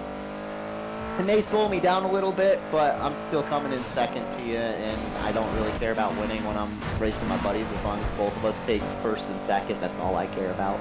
likewise. You know, so really it's like care. as long as I'm keeping second, I don't care. My race isn't with you; it's with the NPCs. So as long as I outrun them, I don't care how fast it goes. And if I'm having fun, that's what matters, right? You know, That's the name of the game. right? And I mean, I'm totally gonna. My next car is. I'm gonna actually go over to the dealership right now and just peruse, kind of pick my next build, because my Audi is as built as it can be until I get some serious levels. Because I have to hit the 20s to even get an engine swap to really do more to it. You. So I should look at where I'm gonna save up and buy next. Ooh, I could get Fair Lady. Those are pretty sweet. The Fair Lady Z's in this are really pretty buildable for the long, like same way like the Elise is. Handles up until about 400 pretty well. That's awesome. Once you get to 400 plus, which is like all like extreme plus or whatever parts, like then it gets a little hard for some of these like lower cars to keep up. Pretty much anything under, I would say probably anything prior to the I would say probably like the Nissan 370Z Heritage and on will do a little better past that, but like the BMW M3 Evo 2 and back have a little more of a challenge. Maybe the Evo X could do all right. I will say, and this might change your mind on this car in this game, I had never bought one in this on Xbox to use for my own playthrough because it gives you two of them, you know? Like, I'm like, why the fuck am I gonna buy one of what I already got two of? Mm-hmm. I watched somebody doing this stupid fake, like, car rebuild thing. on YouTube earlier, and all they did was just drive a car around, beat it till it was basically about to blow up. Tire looked like it was about to rip off. Hood was ripped off. Rear bumper was missing from crashing. You know, the whole thing. Right. And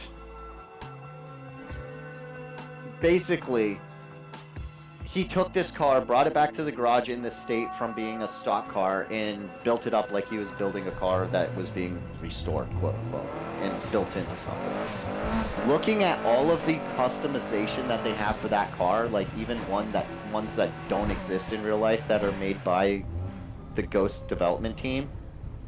Oh my god, the customization on this car is insane. Like, I couldn't believe half of what I saw. I was like, wow, okay. I might just have to buy one and build one just because of how they look. The wide body kits for it in this, unlike anything I've ever seen on a real one. That's awesome. Completely changed. And the front bumpers completely changed the front, so it actually looks more like an Evo, like what you'd expect. Not this weird bulldog snub-nosy thing. Which, I mean, in its own right, the Evo X looks great. It's a beautiful car. It's just, to me, it doesn't really fall in line with the Evo family. The X. Yeah. It just, I mean, I never hated the car. It was just, out of all of the Evo... I really like Evo 5s and 6s, but I'm very, very, very partial to the Evo 8s. Yeah, I like those. The Evo 9s, like I liked the 9s. The one thing I really liked about the 9s was it was slightly modified body, but almost identical to the Evo 8. Yep. So, like, and that to me was their best look through all the generations, was that body look. And, I mean, they're just amazing cars. They are. And even and here's the thing, the Evo X, Evo 10, whatever you want to actually call it, I always call it the X. People get in a tizzy about what they call it, but the Evo X, my thing is it's kind of like what happened with Subaru. It went from being a rally-built car to, like, in people taking them and putting roll cages and, like, lifting them and putting knobby tires and all sorts of crazy suspension shit on them and doing all the work for, like, off-roading with them and looking amazing in the process and being totally drivable for a daily, to being a completely street-built car. And that's not what its roots were, and it just doesn't look right for the quote-unquote family of cars, you know? Yeah, I kind of agree with that. And that's what it's not that the new Subarus, like the new STIs, like from like 2014 on, don't look good. They're just too street looking. You want to do this race? What's the level on it? 200. Oh, absolutely. Let me go. What am I in? Damn, I just Did you launch it.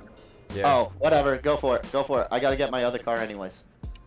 Were you in day or night? Night. I wouldn't have been able to yet anyways. I'm out during the day, so. Okay. Not a big deal. I am gonna go swap cars, and then I will be out at night to wait for the next one. Beautiful. Again, even if it's a 200 race, I'm pretty sure both day and night, everything up until the 210, 220 levels I have done myself. Everything else has not been touched yet. It's basically, once it went over 200, I pretty much stopped trying. Because you and I started playing together. Oh, word. So, at that point, it's like, well, if I'm going to play, it's like, I'd rather you get a little ahead so I know where my goal for stopping when we're not playing together is, versus, and kind of keeping it balanced, versus me getting up to like a level 350 and then you jumping in and not being able to keep up at all. Because that's not fun. It's always better playing with friends. Playing with friends is always the best way to do this. Any game. As long as it allows friend play. Speaking of, I found a couple of demos you might want to try. Oh yeah? Uh-huh. Get my gators food. The 8 of the Gators. The 8 of Gators. Yep. It's Florida man juice. Let's see here. So the demos that I got, let me just check my library real quick. One, if you like Legos and building bricks, with, like things with Legos. What do you got? But want like a story-based game, but more not like say the Lego Star Wars or Indiana Jones or Harry Potter type Lego, but more of an actual like open world, like openish feel, unique, once-off, played from a Lego's character's perspective, but like building, instead of pressing or holding a button and it doing it for you, you actually have to like move the bricks and orient them and place them where you want. Okay. Called Brick Tales. It's got a demo. So far, I've only played 14 minutes, but the little intro bit that I started with blew my mind. I don't know why a Lego game like this hasn't been done yet. It's so great. Okay. Super cool. One that looks cool, you might have better luck. It's hit or miss on people having it work. It looks basically like a first-person Tarkov type. I think you mentioned it to me a little bit, but Road to Vostok. Yes. I downloaded the demo. I can walk around. I can open doors. But anything I pick up that goes into my inventory, say a weapon, I cannot equip it. I can't shoot. I can't really do anything. So until they fix the demo, that's on pause. But the little bit I did experience, the world looks good. It seems like it's going to have a really good concept of play when it does get a little more polished. Okay. And then the final one that I tried, which is a little interesting, it's like Subnautica, but post-apocalyptic airship shit, is called Forever Skies. Okay. Really interesting concept. I don't know if you know what Subnautica is. I don't actually. I was just about to ask. What is Okay, this? Subnautica is one of my favorite single-player games. It's a survival game. Think of kind of like Minecraft in a sense, or even better is probably No Man's Sky. Okay. But a lot more simplified. So the first Subnautica, in a nutshell, basically what happens. Back up. But the first Subnautica, basically what happens is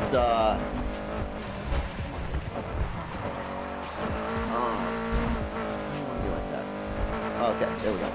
The first Subnautica, you're on this ship and you crash on this planet like 246 B or something like that, and your ship in space explodes and you come down in a pod and you're in the middle of the ocean and you got to survive in this ocean environment. You harvest different types of fish for food and water. You harvest supplies to build things. You can build like submarines. You can learn blueprints. You can build underwater bases. You kind of like it's free form. Has a little bit of guidance with things popping up, but pretty much if the game's telling you what to do and you're like, yeah, fuck that, I'm just gonna go over here and explore, you can do that. You might run into something that'll eat your face, but I mean, even if you're high enough point in the game to be going there anyways, you still might run into something that's gonna eat your face. So that's Subnautica. You run around, collect shit, build shit, and explore. This is the same kind of thing, just from an airship. Okay. Instead of in the water, you're up in the skies above a post-apocalyptic city. The demo is really cool, except it's got one catch. Look, you don't start on your airship. It starts kind of broken and you have to fix it. While you're fixing it and getting it flight ready and doing all the different things, it's like a little tutorial-ish thing. No time limit. Oh, okay. As soon as your ship is finished being built and you take off and start moving, it pauses the game, gives you a notice, and it says, watch your top left corner, because you then have a 20-minute counter to fully explore as much as you can and do as much as you can, but you only have 20 minutes. So far, I've played 5 of that 20 minutes, and that whole 5 minutes has been absolutely breathtaking. The game looks beautiful, it plays really well, it's really fun. What got me into it was somebody talking on Facebook in an article about going fishing for seagull-sized moths off of their airship. And I was like, wait, what? What is this? And I looked into it and I saw what it was and I downloaded it and I'm like, wow, this is actually really cool. And I actually thought of you as a first-person game like something you might really enjoy. So, that one sounds super fun. It's so cool. It's so interesting. Like, I did not expect at all what I was looking at. Like, I'm fully behind this game, and when it comes out, I'm gonna be getting it. Okay. I mean, granted, I mean, maybe not right off, because if it comes out around the same time as, like, say, Unbound does, well, obviously I'm gonna be picking up Unbound first. Because I cannot wait for that to come out. It's actually sitting in my shopping cart on Steam. Really? Yeah. I have it saved, the Palace Edition. I mean, for me, I don't know if it is for you too, but currently for me, it's saying that the Palace Edition is only $2 more than the Standard Edition. Oh. Huh. I will definitely look. Yeah. So that's the next Need for Speed game that's I'm about to do Unbound? that. Yes. What I'm working on. I mean, But, I saw the, some so of the the video. next Need for Speed comes out, the Need for Speed Unbound, which is basically like an anime game version, which can be turned on or off. So if you're playing and you don't like the cartoony animation, you can completely disable it. But and I'll send you a link after the stream to Black Panther on YouTube. His little thing, so you can see, because he is one of the few people that actually somehow got from Facebook the video that's like 15 seconds long that shows a little bit of actual gameplay and the effects on the car. It's like you have your car like it is now in the game, then you go sideways and it's all anime. There's like the tire smoke becomes all like cartoony, and like wings when you're in the air, like digital wings will like pop out from the side of the car saying like big air in the middle of them and stuff. Like, it's just really flamboyant, like you're looking at a cartoon or like a graphic novel or something, you know? Yep. And it's really kind of interesting because you got this mix of super realistic normal Need for Speed graphics and then this weird anime Borderlands-y looking graphic on top of that. Yeah, I mean, people are like back and forth on whether they like it or not, and then after all this came out, they did confirm that yes, it can be disabled if you don't like it. But to me, I'm like, that's kind of a cool new thing to try, and I'm really interested, and I really want to check it out from the get-go. Okay. Like, the whole new game, like, I'm not gonna lie, like, everything about it, it's in mystery for the most part. On the 4th, they announced it. On October 4th. Okay. On October 6th, what they said is it came coming from Criterion and EA both on Twitter. It was look out #NFS Unbound, and then they said look out 2 days, and then they on the 6th they dropped the first little teaser trailer, which was very short, and then 2 days ago they just dropped a 15-second clip of gameplay. And they also, on the 6th, announced that the game was dropping on December 2nd. So they gave it to us, and they're like, oh, by the way, you only got like 2 months to wait. It's like, wait, what? We knew there was one in the works, but they didn't say anything until this. It's like, oh, shit. Wow. Okay. So I can't wait for Need for Speed Unbound. It's going to be really good. It sounds like a good game. I mean, it looks like a good game Criterion. too. It's Criterion. They're the ones who started the whole thing. So like they make historically through EA made the best Need for Speed games. And so if they're making a whole new thing for the series, I'm kind of curious. It's almost like they're trying to revive the whole underground type of gameplay, but in a new way. And it's like, yes, please. Yeah, it's gonna be sick. Like if we could do that and then get like Midnight Club like 2022 or 2023 or something, like, and revitalize some of these better older arcadey racing games, yes, please. Sick of the bullshit. Yeah, I don't like what some of these racing games have turned into. Like, I like the arcadey ones. I like the arcade versions of games. I do. I just think they're fun. They're like bubblegum. Like, it's just, they're fun. But here's the thing. It doesn't have to be serious all the time. No, it doesn't. Like, here's the thing, though. Like, do you want to do this race, or are you? I don't know. I'm giving Ronan his meds, and then I can. Okay. But so like the way I look at it is the Damn, way I like Forza does things. started it. Okay. I Okay. look at it like Forza. bad. So Forza started out, How did I and do this? people argue this with me all the time because they don't understand Forza Motorsport. They just know Forza Horizons for the most part. 'cause Yeah, that's For the the only game they past few played. years, like I mean, let's be honest, Forza Motorsport 7 came out in like 2017, 2016. Yep. So it's been a while. We've had it came out before. It was Forza Motorsport 7, then Forza Horizon 3. And then Forza Motorsport 8 got pushed back, Horizon 4 came out. Yep. And then it was supposed to be Forza Motorsport 8 and then Forza Horizon 5. And then they're like, oh wait, we're going to just do the opposite again. And so people forget about Forza Motorsport, first of all. So it is a racing game. I have a little bit of question as to why they've delayed it. I'm hoping it means that something, and I'll get to that in a second. But the issue I've had is that I played Forza Motorsport since day one, pretty much. I mean, I didn't play it when it first came out, but I got into it about 6 months after the game launched on the original Xbox. Or, on the original Xbox, because my buddy had it on the, and was playing it on the 360, and I didn't have a 360 yet, you know? Yep. And so, I thought that, first of all, back then, being cross-gen, It was mind-blowing. that's mind-blowing, absolutely. Like, they were way ahead of the curve on that. So it's like, clearly, cross-gen isn't as big of an issue as most companies make it. Sony. But, you know, I played it, and back then, it was very much a simulation game. Playing the first and the second, people try to argue this with me all the time, and it's like, you clearly didn't play the original Forza. It's like, yeah, I did.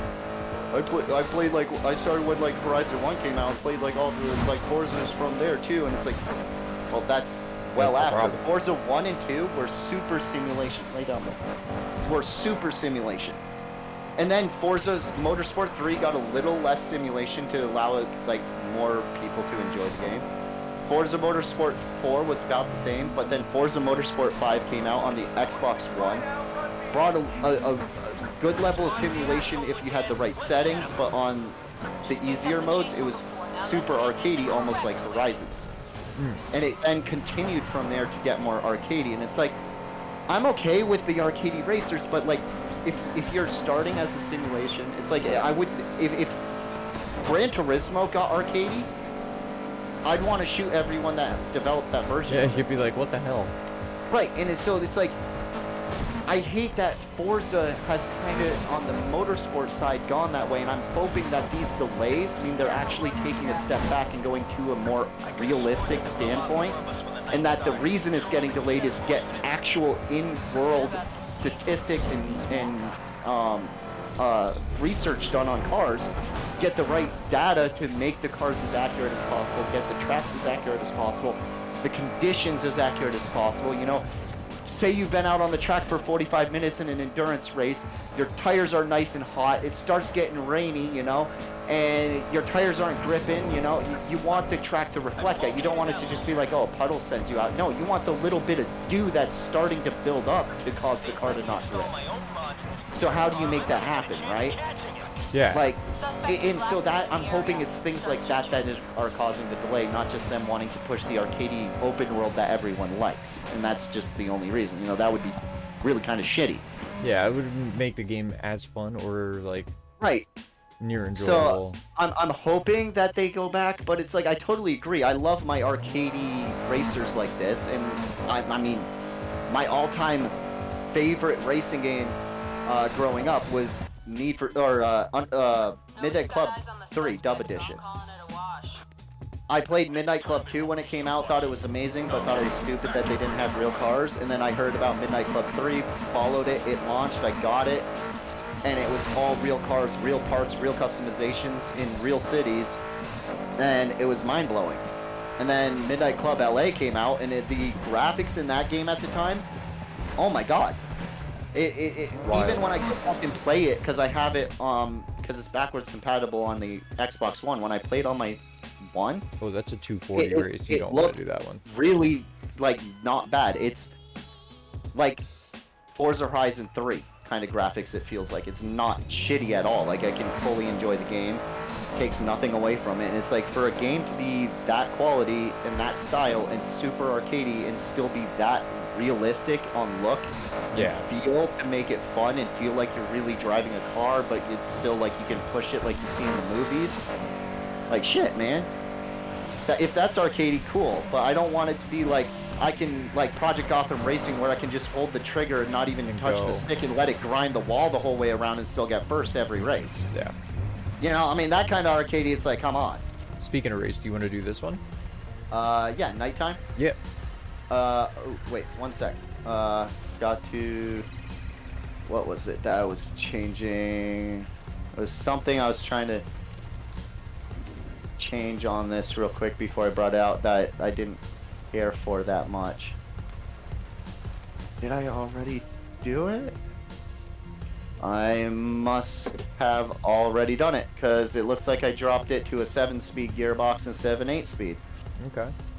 Because the Audi with the weight, I think just having that extra gear, it just bogs it down a little too much. On the lighter cars, it can utilize it, but this thing, I think there's a reason that on the, I mean, my car's an 8-speed, don't get me wrong, but I think the reason like the DSGs on the S models are 7.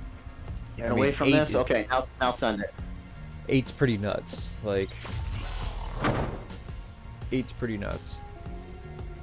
Oh, it is, and trust me, there's times when I'm going, like, I mean, but I'll be doing, like, I'll probably shouldn't say this much on stream, but it's an 18+ stream, right? It is an 18+ stream. Alright, then I'll talk about a little bit of law breaking.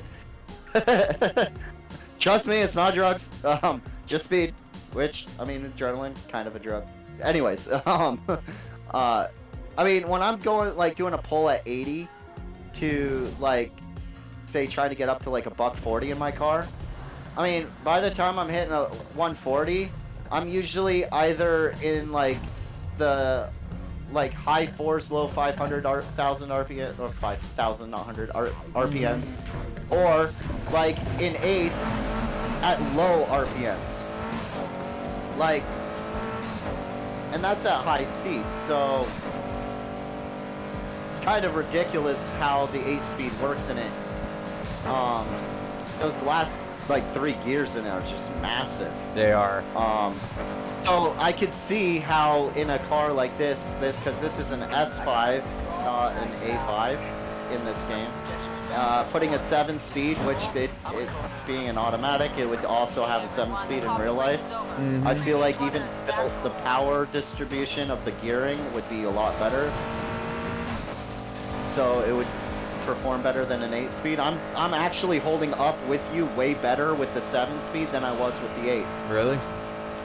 Yeah, you're a little ways in front of me, but you're not like pulling hard on me like you were with when I had the 8-speed in. Whoa.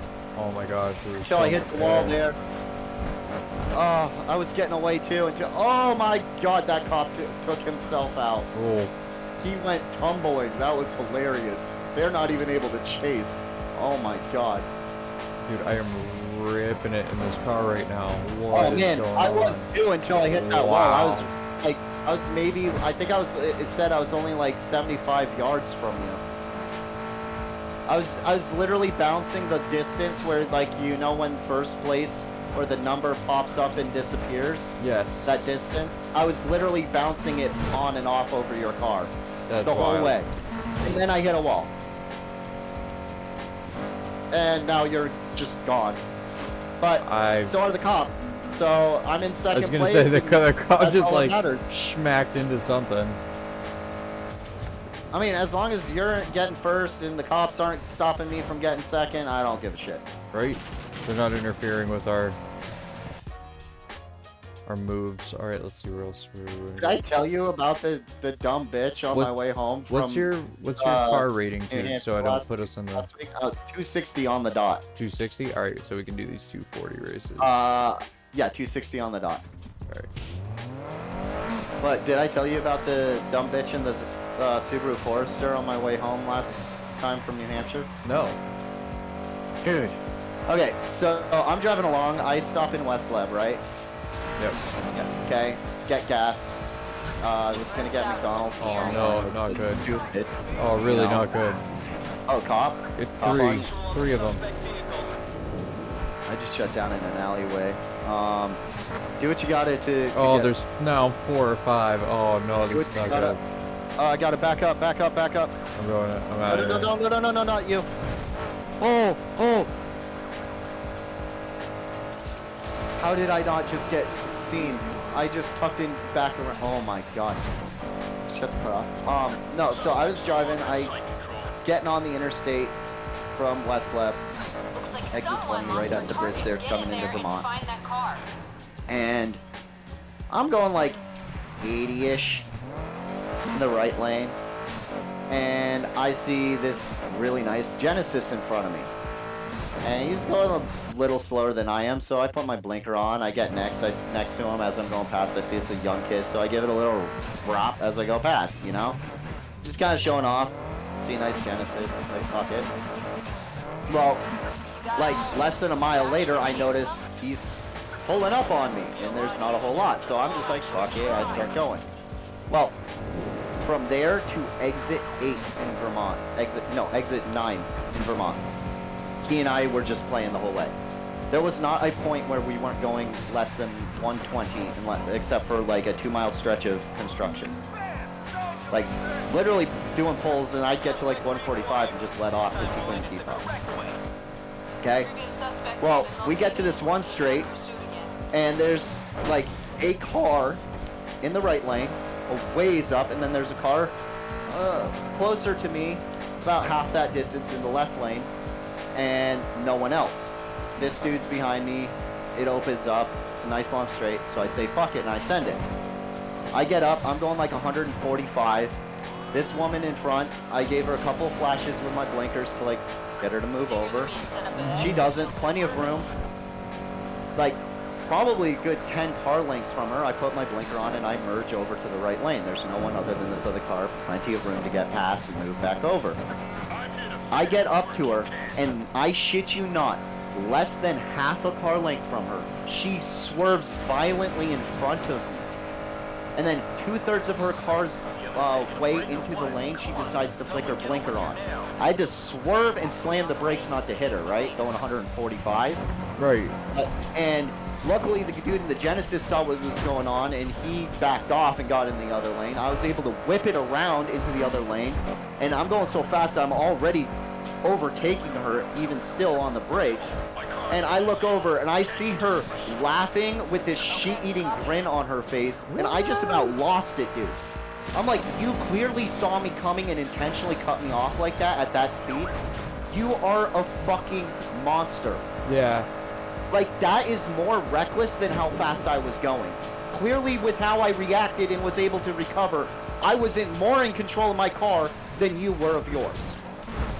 Even at those speeds, I was aware of the situations around me and able to prevent something that you were clearly trying to start. And, I mean, dude, she had an oh shit, like, she just shit her pants look on her face and it was, like, shaking. I would have been totally calm and cool with it because I would have been like, oh, this person just saw the other car, wasn't paying attention, just saw the Genesis flying up, was just trying to get out of the way. You know, not paying attention to mirrors, just trying to get out of the way, just accident. It happens. But to clearly see that it was something intentional, I was so fucking mad. Dude, I would have been so heated. So And that was incredibly literally heated. right before this dude got off the interstate at exit 8 or 9. And then, so we were on the interstate for like 35, 40 minutes just playing at over 100 miles an hour. Just having all sorts of fun. And then that shit happened. It's like, go fuck yourself. That's crazy. Oh It's my like, god. I could not believe the audacity of somebody to do such a thing. Okay, It's I just like, got I mean, busted. I just lost all my bank. I Did lost you? all my rep. Oh no, you got busted? Yeah, I had like 8 cops on me. I was trying to like drive away, but I couldn't. So like I was trying to focus, and I So tip, damn. head straight for the raceway if you can. Just head kind of that like center area over there towards the just lost raceway, all and get on the my raceway and just shit. drive the reverse of the circuit if All you have that work. cops on you. Gone. It worked for me that one time, and that's what the video said to do. Look, I saw another person do that earlier, and I don't refute it. I think that's probably the best way to go. Honestly, like, I don't, like, I never clicked because the other day it just worked for me, right? And in the past I've done it too, but I never understood. I just was running, ended up on there somehow, taking lefts and rights, and randomly ended up on the track like, oh shit, and just driving as hard as I could and getting away, and not really putting two and two together that it was something to do with the distance that you get away from them on the track, even though it's a straight. You break that quote-unquote line of sight, and then you can cut through the middle and get away. And I just never really clicked in my head that you could do that, but that's how it works. So I don't know if you necessarily need to do reverse of the track, but I mean, I was when it worked for me, because I was trying to do jumps and all sorts of shit, and then I got hit the wall and backed up and went backwards. This cop is brat pop past me over and over and over. Oh, is he gonna take a right this time? If he does, he might see me. Oh, he might see me sitting back here. Oh god, he's coming past. My light's being off. He doesn't see me. I was chased by, I think, 6. No, I have 2 level heat. Level 2 heat. If he sees me, I'm screwed. There's a second one. Is he gonna see me? Yeah, you need to go in and cash it in. I was waiting for Clay to lose the cops to do a race, but he got busted. I can't. So yes, Clay, that is. It does. I just confirmed it. I was sitting in the back of a parking lot up against a building. Shut my lights off. They drove straight past me in clear view of me where they would normally see me if my car was running, and did not pull in after me. Here's one coming past me again. Yep, nothing. Ooh. So, a tip. If you can get parked and shut your car off, it might just save you.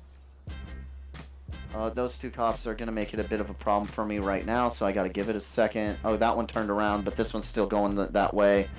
Because I'm going to try to cash in and then do that race with you. Well, I gotta go back out and gain all that. I had 50k that I was sitting on. Oh, that's what I mean. We'll go, like, do races and get some rep for you. I'm just trying to cash this in because I'm level 2 and it'll just make it sucks. easier. That absolutely sucks. I had so much built up. That is one of the really, like, kind of sucky parts of this game sometimes. However, it adds a level of don't mess up though. I like that.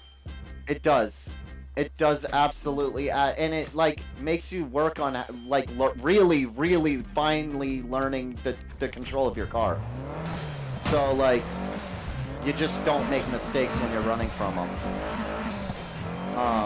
And each car individually how it drives depending on what you're in, because I mean my Audi does not drive anything like my 180. So the techniques used to run from cops is a completely different thing. You know what? While you're building up that rep again, I might. Ooh. BMW. I'm 18 finally. Cool. No, I can't buy some fancy new parts because there's nothing that unlocked for me at this level. Fucking dickbag. Buy a new car, but not a new part. I could have leveled up like twice right there. It would have been 21.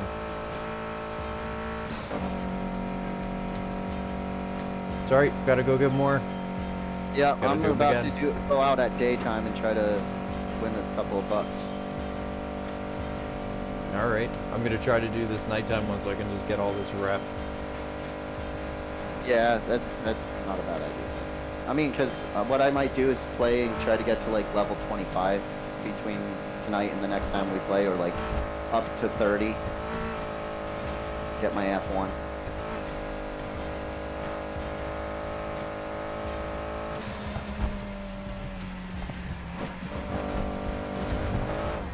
That'd be pretty sick. F1 car on these roads. No, not F1, a McLaren F1. Oh, I thought we had. Yeah, Don't we have an F1 car? There's no actual F1 car. There's just the I thought we had McLaren one. F1. It's the 98 McLaren F1 or 96 or whatever year it was. That fucking gorgeousness. One of my all-time favorite cars ever made. It's a nice car. McLaren makes a good car. I will say there is only like here's the thing. The McLaren F1, when it comes to looks, just looks alone, gorgeous. Absolute gorgeousness. One of my all-time favorite cars. It doesn't matter, like, newer McLarens and stuff may be, and even in my opinion, prettier on the surface. I absolutely, just hands down, adore the F1. It is like, it's like the pinup girl in the fucking first penthouse you saw when you were like 7. You know what I mean? You just never forget that. Has a special place in your heart, right? just that was one moment. Yeah, for as random of an expression as I can use, it's like it's just something that sticks, right? And for me, the F1 was that car. However, the car that I had probably the most passion for growing up was the Mercedes CLK GTR, and that came down to, well, Need for Speed Hot Pursuit 2, one of the very first racing games I ever played. I just fell in love with the way that car looks. It is gorgeous, but honestly, the F1 is a prettier car and a better car. It's an amazing car. Yeah, it's amazing, but it's also one of those cars from a company that makes race cars. Yeah, that's You know, what they do. whereas the CLK GTR coming from Mercedes that makes your family's station wagon? What?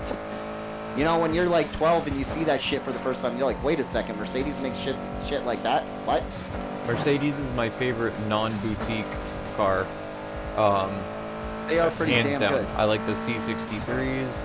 I like pretty much every, I like the G-Wagon. G-Wagon's amazing. Most of those are handmade, which is awesome. Interior as well. I like the, my buddy who does the shop that does all the work and the one I'm going to tomorrow with my car, he just bought a Porsche 911. Nice. Good choice. It's actually the one that was owned by the dude who did the window tint on my car. He owns a tinting business. The thing's got like crazy matching red tint, had like a colored plate, all sorts of cool shit. And then he has a an AMG Z63 AMG. Wow.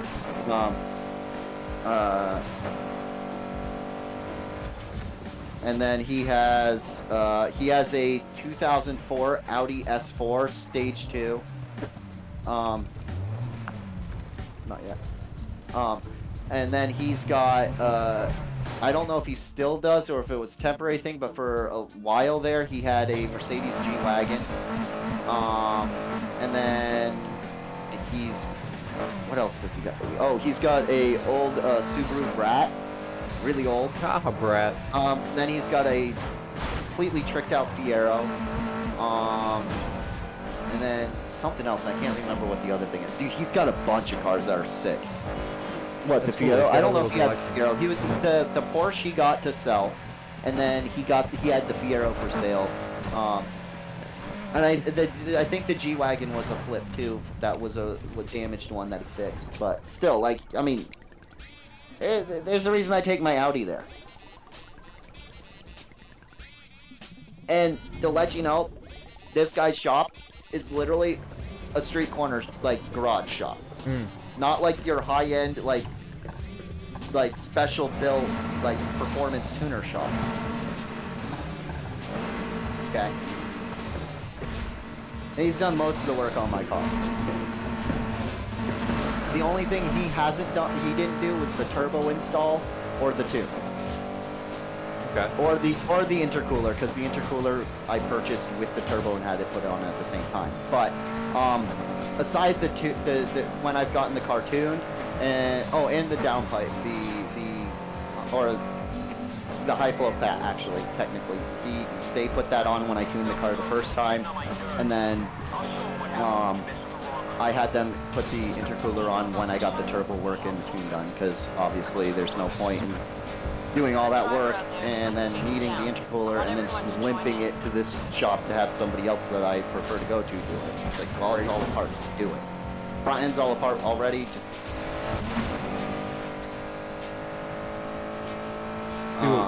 Do it when it's in pieces. Not when it's back together. Exactly. Oh my gosh. And I mean, that's kind of like the whole thing, like with the turbo, when I was like having to like explain the finances and really kind of like get everyone on board to like allow, like releasing the money for it. is that it's something I've talked about for like a year and a half, is possibly doing a KO4 upgrade. I want him caught this Like, time. 6 months prior to doing it, I had made the decision that the KO4 was officially going to get done, but it was going to be the last thing on the car. It was going to be new wheels, air suspension, and then in like 2 years do the KO4. However, wastegate on my KO3 was having serious issues to the point where just like coming to a stop at stoplights, It would stay open. it would just, the car would stall. So It was literally, it was bad. And Yeah. I mean, it was getting stuttery under boost. And I mean, while the car was drivable technically, it was causing issues, and I was sick of it. Yeah, you don't even drive and it so around. I went to the same shop that tuned my car, and because I knew at least had the capabilities of doing that particular work. And I was looking at it, and he brought up on the website, and keep in mind, I've done the research, and every kit that I could find, for the most part, was like $3,500 starting, and then up for the KO4 upgrade. That's before install. That's just buying the parts. Okay. Yeah. He found a full KO4 kit for $1,500.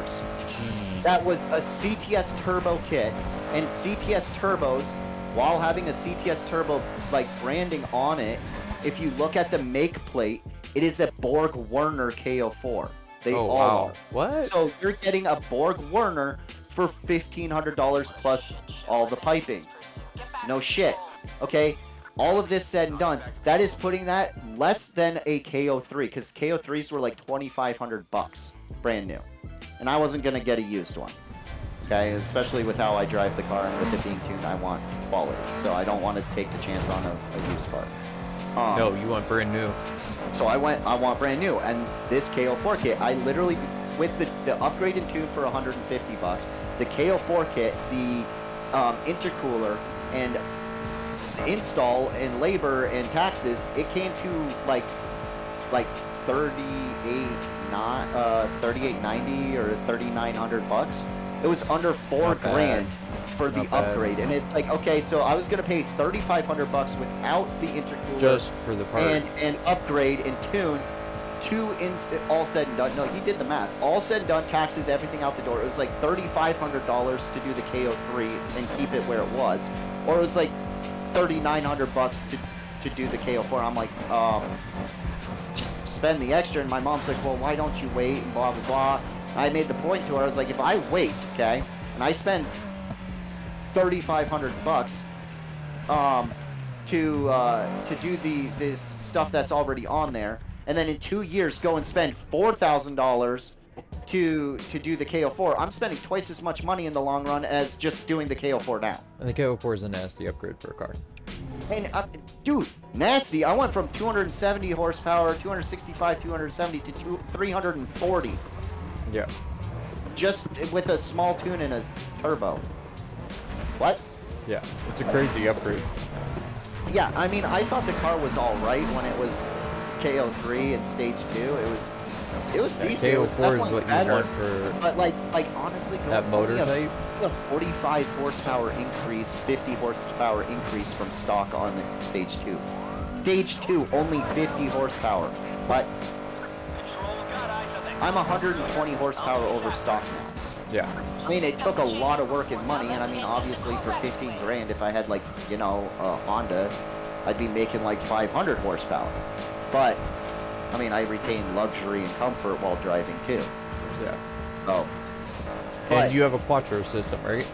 I do. I Yeah. do have a Quattro. I mean, honestly, it's kind of funny. I knew some race Audis back in the day were made as rear-wheel drives for specific race events that required rear-wheel drive cars.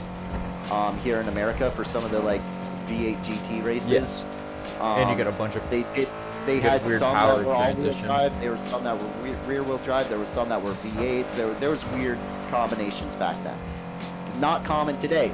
I thought after like the 90s when the Audi Quattro, the 90 Quattro came out in like 89, 88, leading into the 90s for their whole like new version of the road car. Okay. When that came out as a Quattro, and that was the whole reason it was called the called the Quattro, the Sport Quattro, was because they were toting the first all-wheel drive lineup, and that you could only get it in all-wheel drive and whatever. I thought after that Audi was just all-wheel drive. When I went to look for, like, I bought my A4, the first one, didn't think anything of it. When I went to look to replace it after the accident with it, I was finding front-wheel drive Audis. I was like, wait, what? I was like, who the fuck would want a front-wheel drive Audi? And somebody was like, well, if you live like in Texas or whatever, where you never see snow and ice, you don't really need to pay extra for the all-wheel drive. And I'm like, it's still Quattro. Doesn't fucking matter. Why would you buy a front-wheel drive Audi? At that point, spend a little less, go buy a Honda Civic with like a luxury edition or like a Honda Accord and put some money into it. And Sure. you got, like, I mean, if that's all you care about, like, I don't know. It just kind of blew my mind that people bought front-wheel drive Audis. I just didn't realize well, that was a thing. The power distribution is a lot different when you do that. Yeah, and I'm sure that a know- front-wheel drive would be pretty nasty if done right. But It I is. mean, here's the thing. The way I look at it is, if you want to do nasty burnouts, front-wheel drive. If you want to grip and go, all-wheel drive. Yes, that's what I prefer. I prefer all-wheel drive. I mean, I literally, my buddy had a,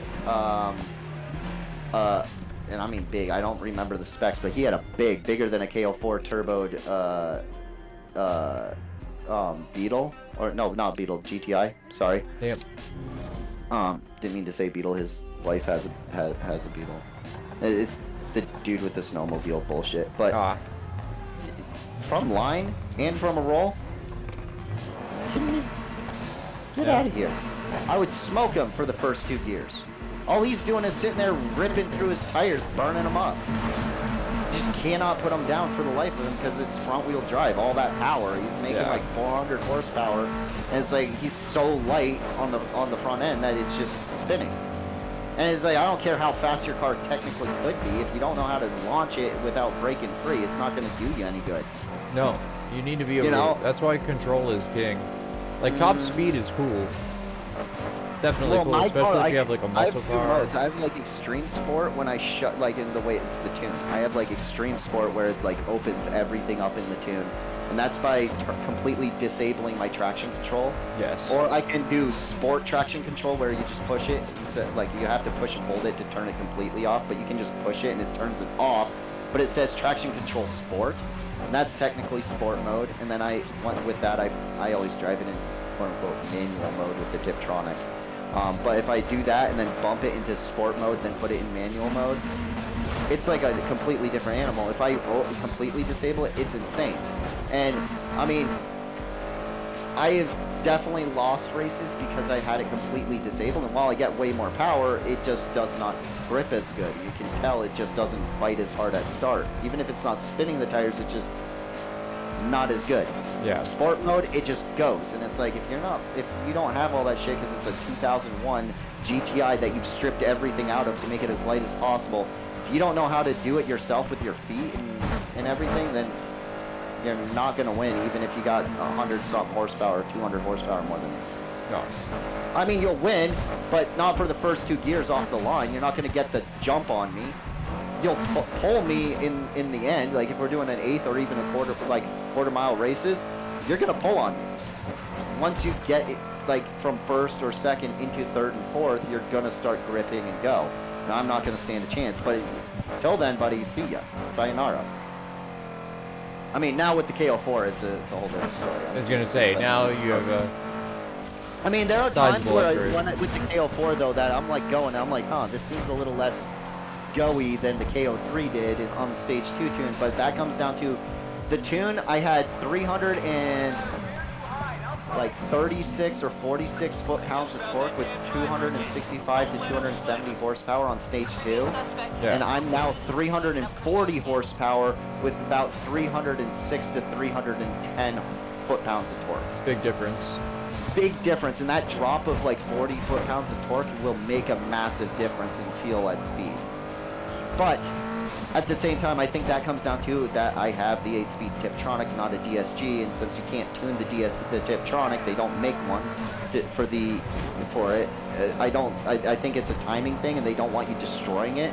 And so the more power you got, the less torque they give, so you don't rip your car apart. I think that's really what it comes down to. Is it's just like a safety feature with that transmission. I think so too. But Because the that doesn't make DSG much sense.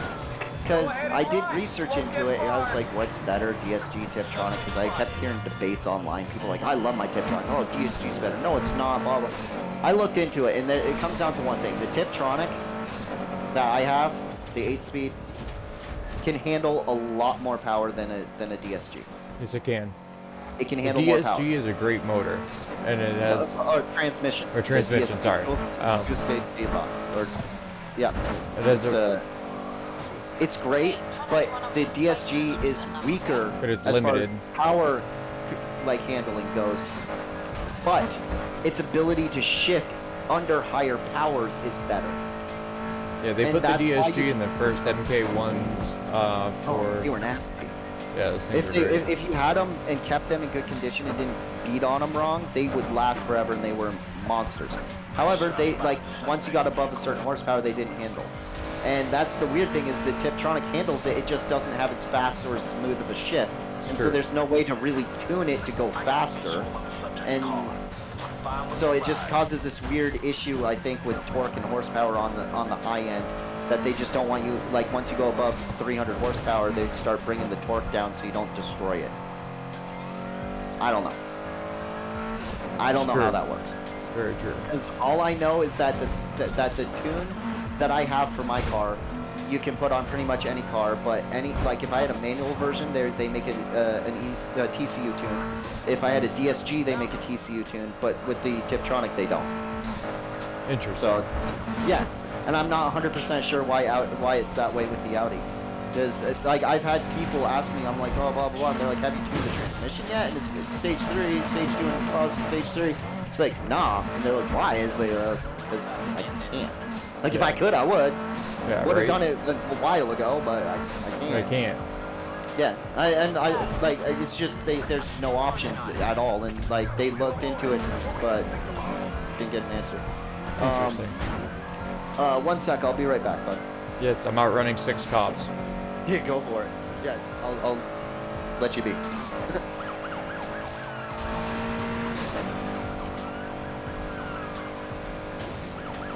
Swinging my cherry to full of them.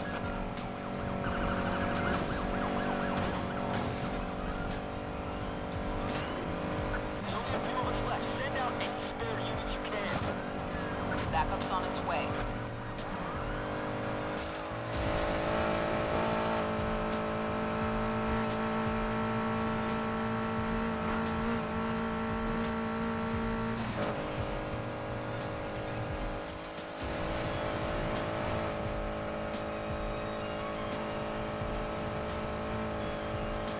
I'm too far behind.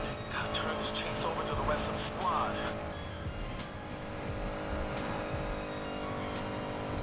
Ah, this driver's too fast. Can't bring him down by myself. Get out there and find that damn car. Got eyes on the car again. How? Just how?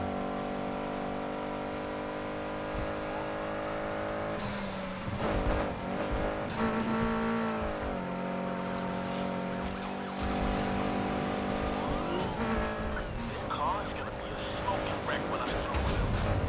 No luck with the shutdown.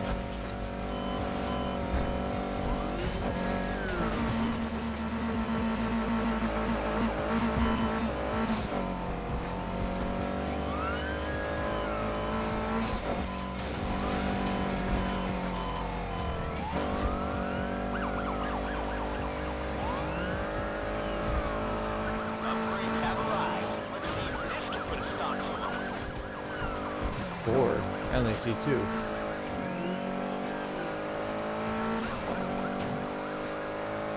Requesting backup immediately. All of your units are busy, so step it up. Just get what you decided. Saved you the trouble of setting up the spike strip yourself. Now just Oh my gosh. Oh my gosh. Okay. Okay, cars. Okay, cars.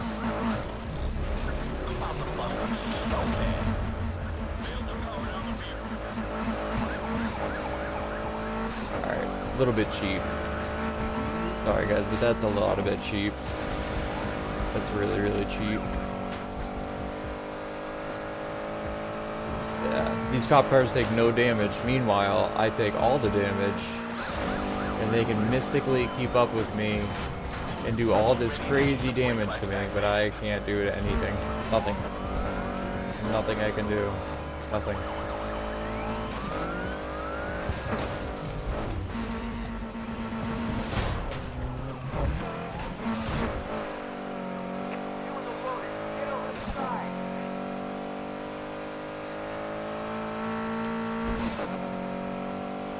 I'm back. What up? Did you lose them? I lost most of them. I'm still being chased somehow. I'm a little upset, to be honest with you. I don't blame you on that. That's kind of annoying. Yeah. Yeah, because these cops somehow Can you go over 200 miles an hour? Yeah, and I've already done that twice. They don't actually go 200, so as long as you can consistently stay over, you should slowly pull on them. So the best thing is get on the interstate and just haul. That's what I've been doing. I'm actually, I might get off of the game here in a minute because this is. I don't blame you there. That's honestly why I basically only play this with friends at this point. Is because like some of that shit and like I hate to tell you this, like part of why I stopped playing the before I'd beaten the story, it was mostly side stuff. To max your car out, to get the level like insane plus or whatever the parts are, the extreme plus parts. You have to hit a level 5 heat and outrun cops, and you have to do certain things with level 5 heat and then outrunning the cops to cash in to actually complete it to get said parts. Wow. Yeah. So it becomes like that's not why even, most of my cars aren't even fun grindable. Ungrindable. You have to just be like god level on a certain thing and get it just right, and that's what really irritated me. Yeah, I could see how that would irritate me. It would get me to that point where I'm like, wait a minute, is that really what's happening here? Because even right now, like I outran all the cops. Car is like junked right now. I don't understand. Dip, crash into crash into oncoming traffic. Hitting like objects and cop cars while being chased gives you increased damage. Hitting road cars you take the least damage, like regular traffic. Okay, good to know. So if it's like you're going into like a wall or debris or a cop, and there's a street car there that's like coming head on, Ronan, down, bud. It's just Matt. Hey, Ronan, kennel, bud.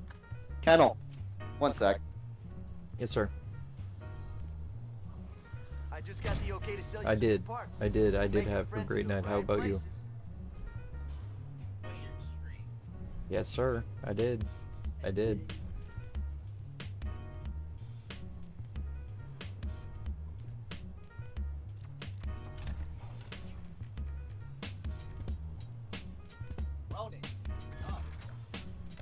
Relax. Alright. Sorry about that. Yeah, no worries. The Wheat Fairy decided to drop by, and Ronan decided to be like, who the fuck is coming in here? So. Ooh, I need more money. Yeah, now I need more money. The very, very end game parts. I mean, here's the thing. I spent a lot of the game stoned as fuck back then, and could only do a bit of the driving that I do now. So, I think endgame might be a little easier, especially if we figure out the right cars and ways to do it. But the cops level 3 plus get kind of ridiculous, bud. Yeah, it's just like 1 and 2 is okay-ish. Like it's like okay, I get this, but once it hits level 3, it's like, oh my god, the fucking Thor just joined this and is lightning striking the goddamn car. What the fuck? Exactly. Yeah, it It's makes great. no sense. You hit 4, and then they send in the rhinos, and you're driving along. You see it coming. You're countering. Last second, you jig left, and somehow it does the exact same opposite jig, so you still hit it. And it's like, Yeah. there's no fucking way. Yeah. There's no way. There's no way. Well, There's no way. the other portion that like kind of got me a little bit was the fact that most of the higher level vehicles that they deploy, like they have a vet out there, and the vet usually keeps up with you. That's cool. But the fact that like those vehicles take no damage, and I don't mean no damage because you can eventually take them out, but comparable to what your little one vehicle can do, you're getting attacked by multiple angles and sides, and like you take damage, I feel like at an exponential rate, where they take some damage, but I don't think the reward is good for the damage output that you do on them. I feel like it should be more, like you should get rewarded more for actually pitting one of their cars so you can get away, because all it does is increase your rep by a little bit, and the heat level. I was just up to heat level 5 right there, just ripping. Yeah, you can just running from the cops. If as they get wrecked out and stuff, and you hit stuff and do things, it builds your heat. It does. It does. And it's like, so like, I mean, it's one thing. Like, here's the thing in GTA. Like, as you're running from the cops, unless you continue running people over and killing them, or kill the cops, it doesn't build up. It just stays where it is until you get away.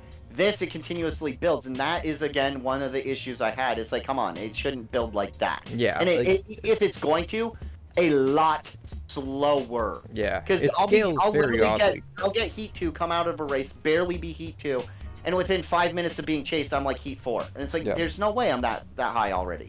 Yeah. It's just, it scales oddly. I'll say that. It does.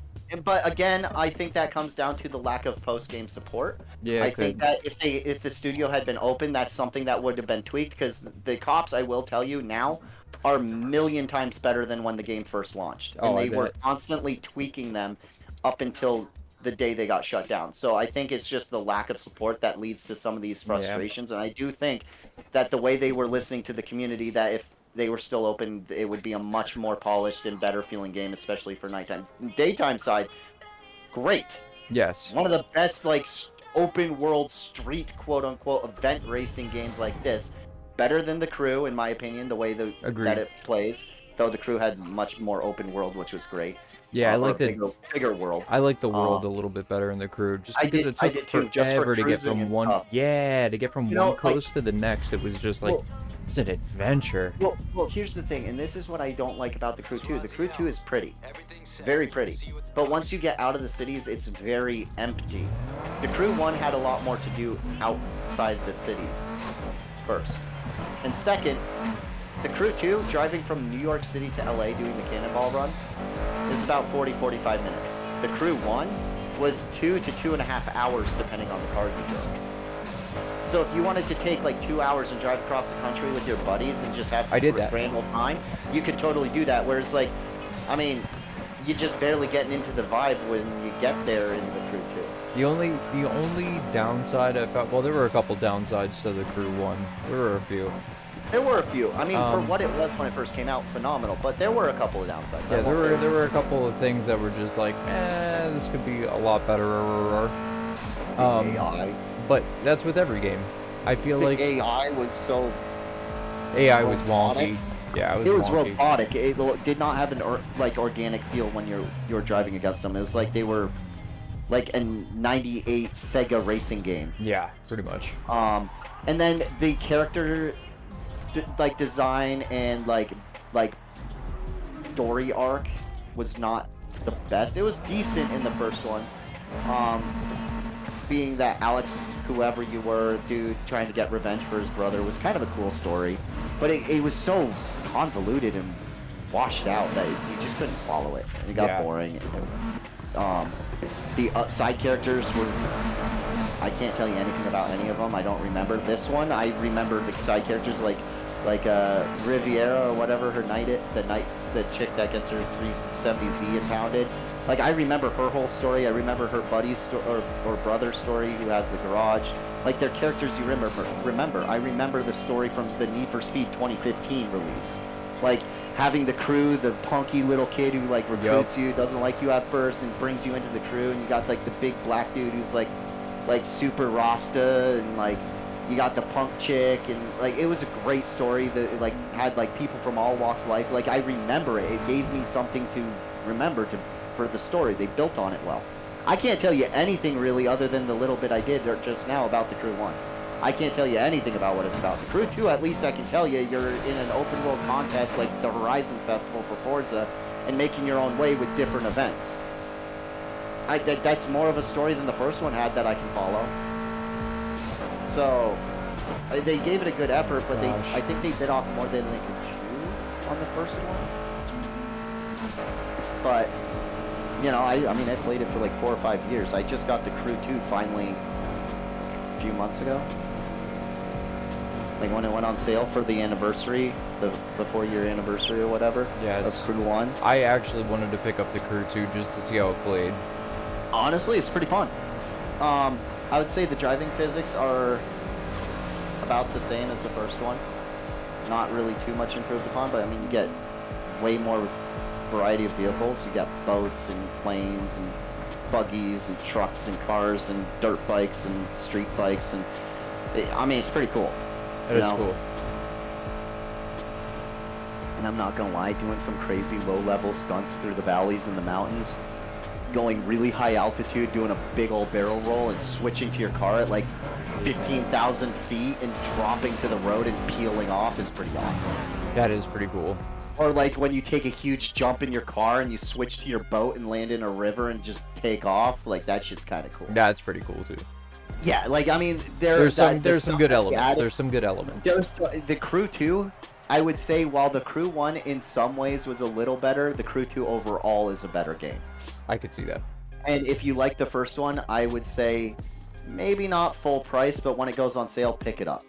And I'm not super far into it, but I'll play it with you. And customization's fun, character customization's great, vehicle customization's pretty good. Just in general, the game's it feels like the Crew 1 just a little more. Even though the world's, I think, like 50% smaller overall, they condensed it more. And there's more to do. Again, though, like I said, when you leave the cities, there's nothing. You'll be driving for like 20 minutes without seeing anything to really do or explore. Whereas the Crew 1, you would see shit everywhere. You'd be driving along, there'd be, this challenge like a here, little landmark.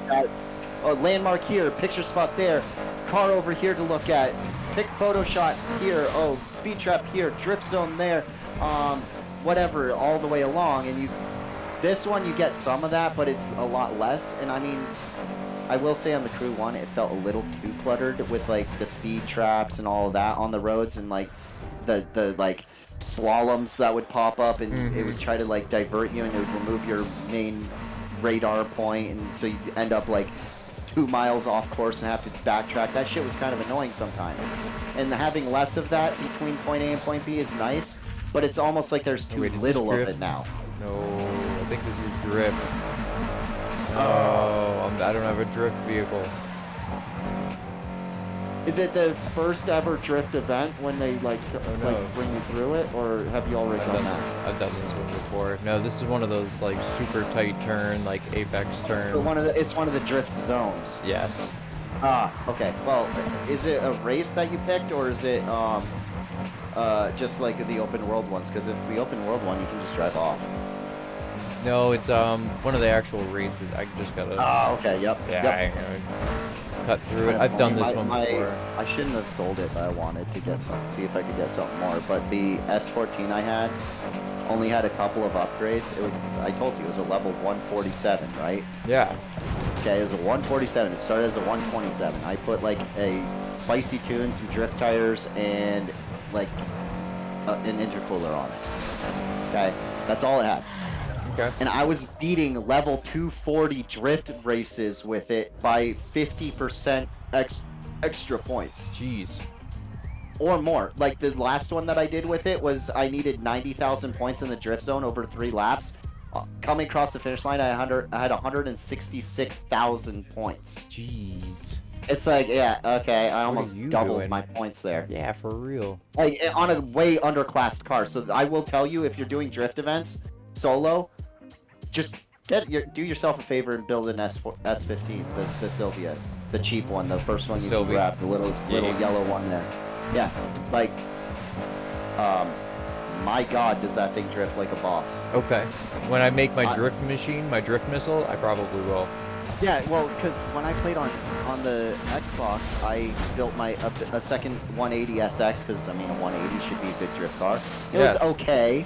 It was okay, but compared to the 180 that I had, this is stupid fine control. Like it goes where I wanted it to. I like that. I didn't have to fight the 180. I always felt like I had to keep fighting the grip on it, even with the full drift setup. This, it just wants to go sideways. So, That's sick. pro tip, you Okay. don't need to go Okay. crazy with it. Like, I didn't even have a body kit or anything. I just had tires and a couple of cheap, small upgrades that weren't anything special, and it was ripping it. Granted, I do a lot of drifting in video games, so. I don't. I usually go for Yeah, like I- the Titan Arrow. Like I best love control. Titan Arrow, but it's like I started when I first started playing Forza Motorsport 2, the first one that was online. When I started playing that online with my buddy, I guess that's the one that was crossplay, not Forza 1. But that was the first one online. When I was playing, I was with this like 15, you know, and I was with this group of like 20-something-year-olds that all they did was drifting. That's all they did. And their group was called Dire, Drift in Every Race. Okay? Alright, that's a pretty cool acronym. Right? I always thought so. I still think so to this day. That's pretty I'm sick. proud to be one of the OG members. My buddy Mopar, he, for many years we played racing games in Forza. Eventually, I don't know what happened. He just stopped being online. But I mean, he took me under his wing and started teaching me drifting back then, and I was horrible. And I didn't get drifting until I started playing like Forza Horizon 3. Like understanding the concept and what it was. Yeah. Okay.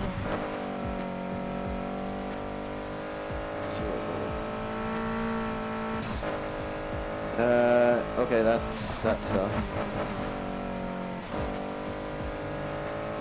I think that's the pig.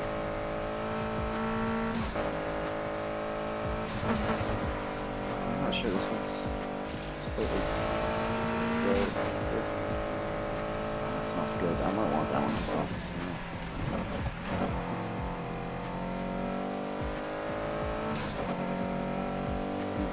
Yeah, This I think car's recovery is like 10 out of actually, 10. I do kind of want this. It's a little lighter. Yeah, it's that. I had this one last. Yep, I had that one last myself. Of that types. So I'll go with this one. Let you get swappies.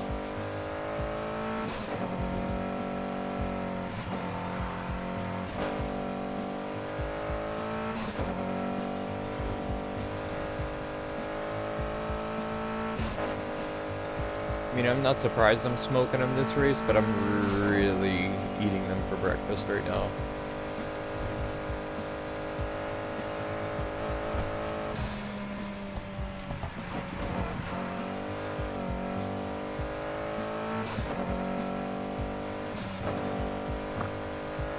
What'd you say, bud? Sorry, I missed you. on No, that. nothing. I was just saying, like, I usually am, like, doing pretty well during these races, but I'm absolutely demolishing the CPU right now. The AI is just, they don't What's stand a the chance. level difference on your car to the race? I think I'm at, like, 3 bills. You're at a level 300 now? Yep.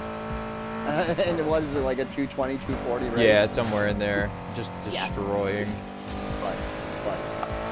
So, my 180 SX as is, with the engine back to the stock one that came on it and everything, when I'm doing races currently that are like too level for it, but I'm coming in well over a mile, sometimes 2 miles in front of second place. It's like where I'm at with this race. Yeah. I'm so far ahead. Yeah. Stupid. Just wait for the 1 mile plus, 1 miles to become 2 miles plus, and then you're gonna be like, holy crap. I'm lapping these. Like you could literally stop get out of your car, smoke a cigarette, get back in, and then finish the race and still be in the lead without them catching up to you. Absolutely. Like, it's absolutely asinine how far ahead you 100%. can get on a quote-unquote to your level race that you just unlocked. Even if your car's like beastly, it's just it gets to a point where you're so overpowered, but yet you can't run from a simple police cruiser. Yeah. Like, this dude's like $300,000 deep into a build fucking crazy custom whatever. Taken out by a Crown you Vic. Can, you can build like beat by 2+ miles, but the Crown Vic it's got you all day. What? What? Yeah, I don't know that. I don't know how that works. I mean, I do know that, like, as the cars get faster, you get, like, I know that when it comes to, say, like, the Ferraris and Lamborghinis in this, I will tell you, when I got my Lamborghini, that was pretty much the only car that could get away at level 4+. Yeah. And it would. And it wasn't the hardest thing in the world if you knew how to do it. I didn't get all the parts because I just gave up because the level 5s were kind of just, like, retardedly difficult. Yes, they are. Like, for proper use, grammatically correct use, it was that difficult. Yes. Because it literally holds everything back in the progression of the game. It's like, wow, this just has no point. But my Lambo, I was getting those parts with it fairly easily, and it was able to do like 260 with nitrous. So, I mean... See, that's the other thing about, one thing about all Need for Speeds. Every Need for Speed I've ever played is there is a massive jump between like a level 2 and a level 3, as I call it, car. Like, it's such a massive bump. Because you get these level 1 cars, alright, cool, you tinker around with them, you're like, yo, my 3 starter cars. It's like starter Pokemon, dude. Even like, say my 180SX, decked out to 400+ on the level. Yep. As minus a couple of parts, as maxed out as it could be, beating every race flawlessly. Come up against an exactly parted fucking Ferrari, like LaFerrari. Yeah. I'm gonna get smoked all day long, even if my performance, my 0 to 60s, my handling, everything matches. I'm still gonna get smoked because of the tier of the car. Yep. Yep.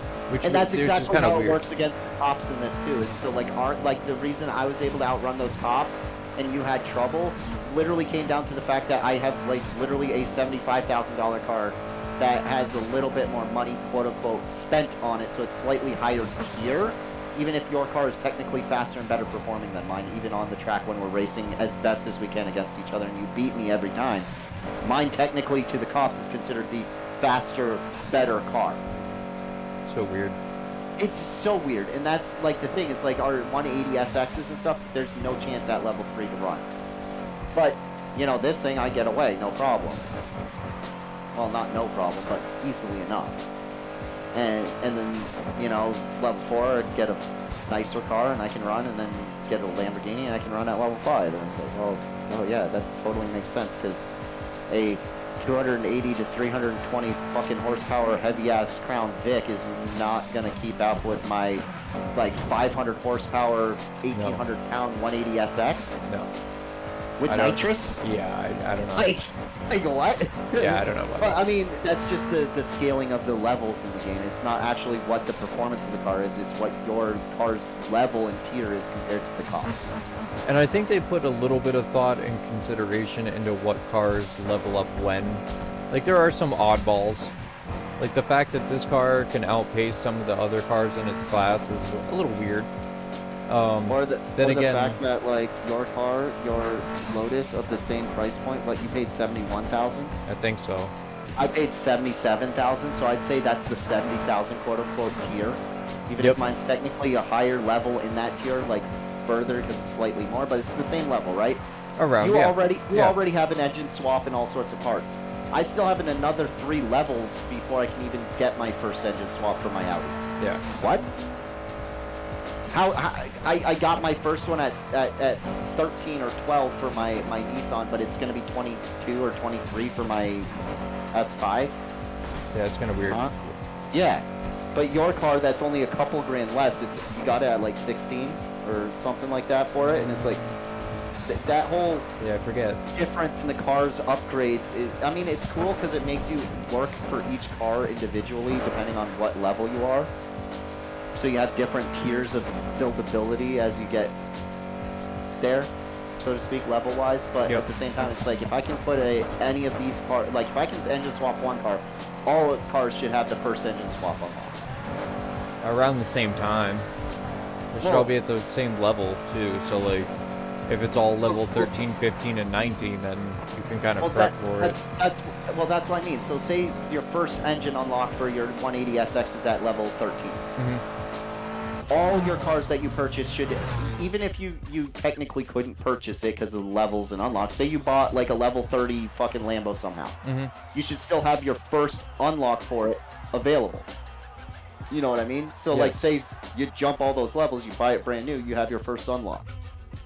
You know, say it's level 50 for your final one, even for your 180SX, you're still your final one on your, if you're level 30 getting your Lambo, still going to be locked because it's level 50. You know what I mean? And that's just how it should be, is that it's not per car has its own level for each unlock, so to speak, even though it's off your character level. It should just be that class of unlock is for all cars at that unlock point. If I get like, because that's how it works with the turbos. True. For instance, True. If I unlock a class level, let's say the pro level turbos or the sport turbos, I mean, at level 15 for upgrading my cars, then every single car has the sport turbos unlocked. When I get the pro ones unlocked, every single car, as soon as I buy it, has access to those. Should be the same thing for an engine swap or any other part. I think so too.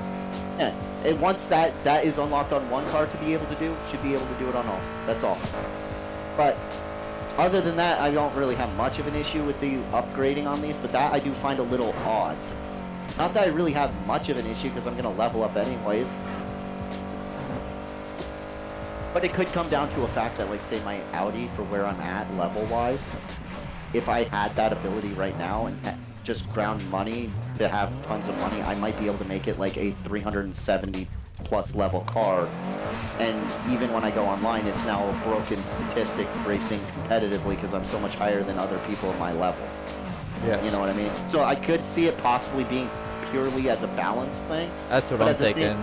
It's got to be a balance thing. It still is a little silly because it's like, even if that's the balance thing, if you have the money to do that, say you spend $200,000 on the engine upgrade, well, good luck buying parts. You still got to go race and earn rep and do all that to get the upgrades to put on it. So it still kind of slows it down and keeps it somewhat balanced. I don't know. I think it was the start of something that never got fully polished. Agreed. Again, like half the stuff in this game, because the development studio went out of business. That's right. Got shut down and absorbed into other companies. So, I mean, I love so much about this game and I hate so much about it, but it's like everything that I hate. It is like every game, but this game has something different for it. It's knowing the fact that during the very early days after release, within like 6 months of the game being out, the studio got shut down. And they were given 3 months to finish up all the stuff that they had and given.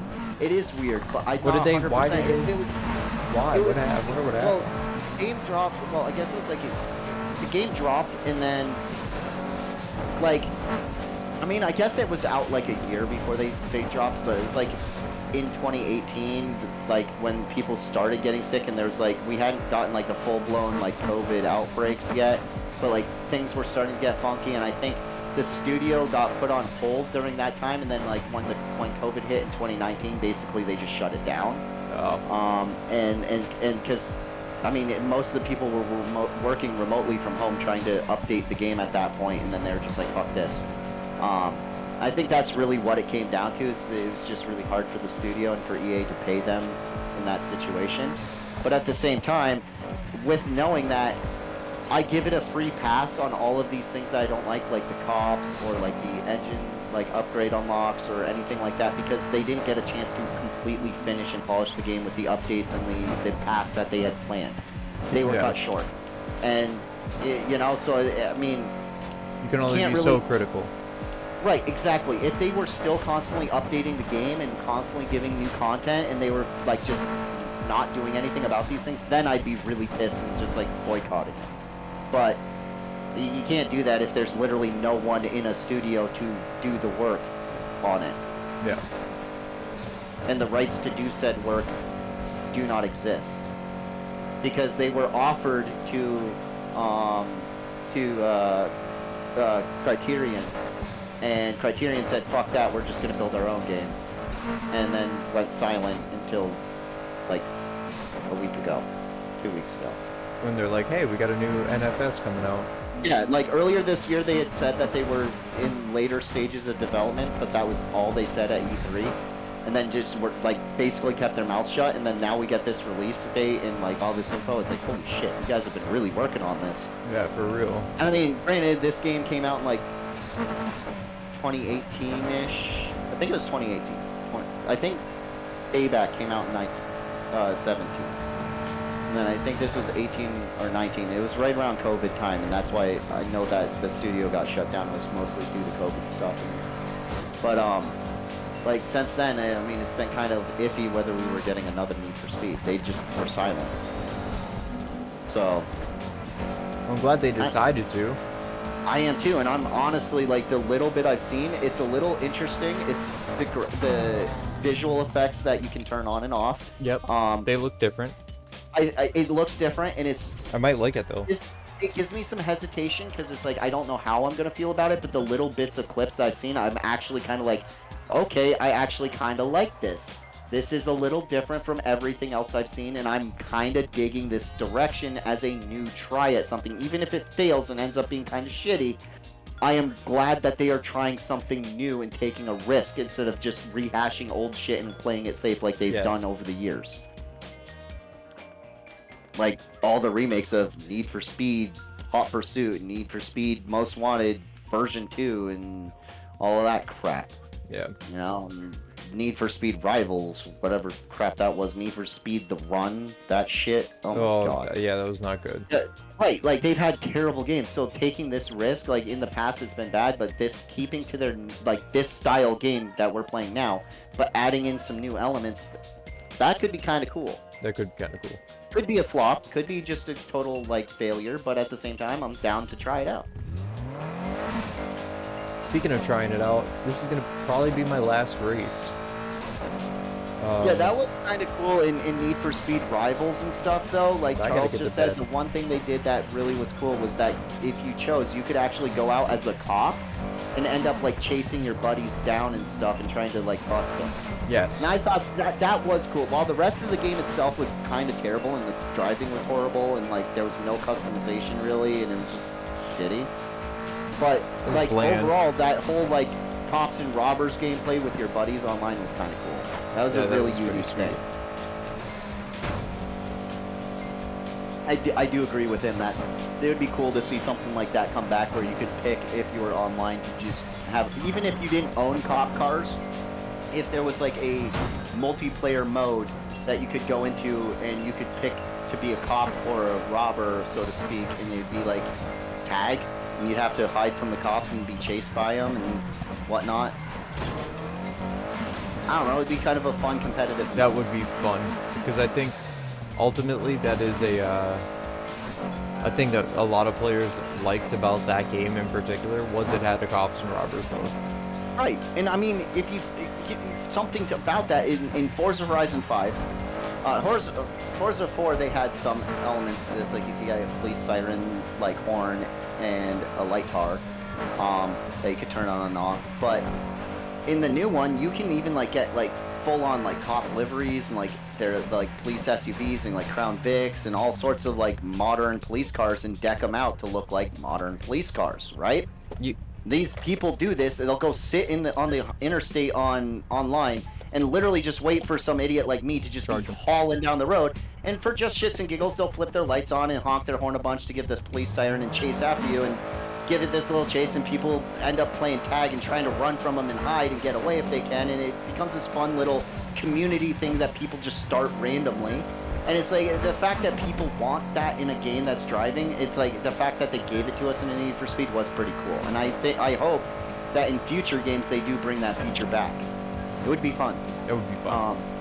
But at the same time, I mean, the fact that people do it of their own accord in Forza, I mean, if you give the people abilities to make their car look like a cop car in a game like this, then you're going to have people doing it of their own volition anyways. And so it'll still happen and it'd be fun. Yeah. I mean, I think it would be fun if I'm like cruising with you and we're cruising a little fast but not going too ham and we see some player and we go past and then we see him like flip on cop lights and pull out after us and be like, oh, let's lose this guy and give him a good run. Be super fun because you know it's not just an AI now, it's some actual person trying to keep up with you guys. You know, and it's like that. It makes it more fun. True. In Very my true. opinion. So, I do hope to see that in the future. That is one thing that they attempted and then abandoned and was probably their best attempt at anything new in the recent games.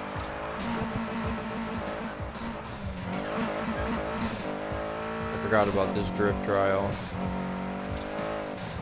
Oh yeah, good old drift I trials. can't do this. Can't do this in a. Not in a grip car. You got all tracks and road stuff, then yeah, good luck. Yeah, I got all track and road stuff.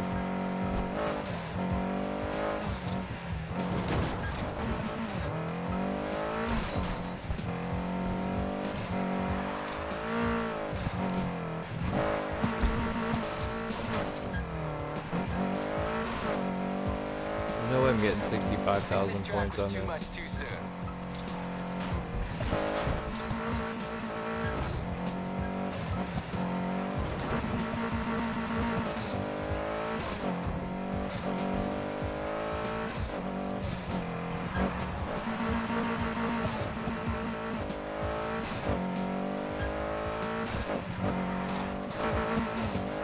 Better luck next time.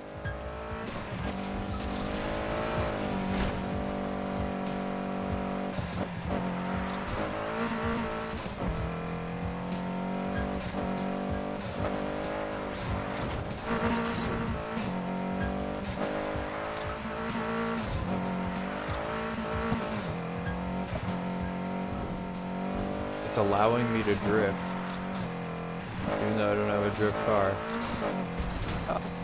If you know how to drive the car and do the brake to drift, like effectively, you can just whip that bitch and get the points. It doesn't make it as easy, but you can do it.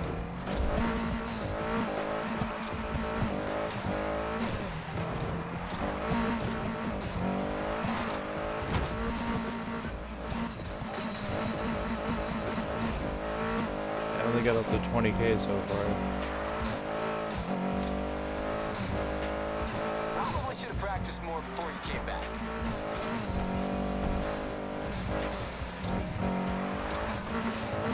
Good, but not great.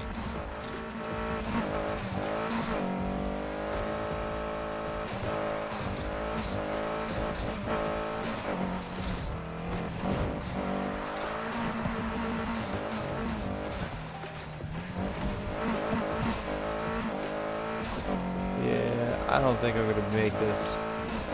I'm gonna try. Good luck, bud. Hey, thank you. What are you at now? Like 35,000. Oh, 30,000. There you go. Hey, that's still pretty good for a grip car on a It- drift track. It is. I'm just throwing it. Looks like I overestimated where you're at.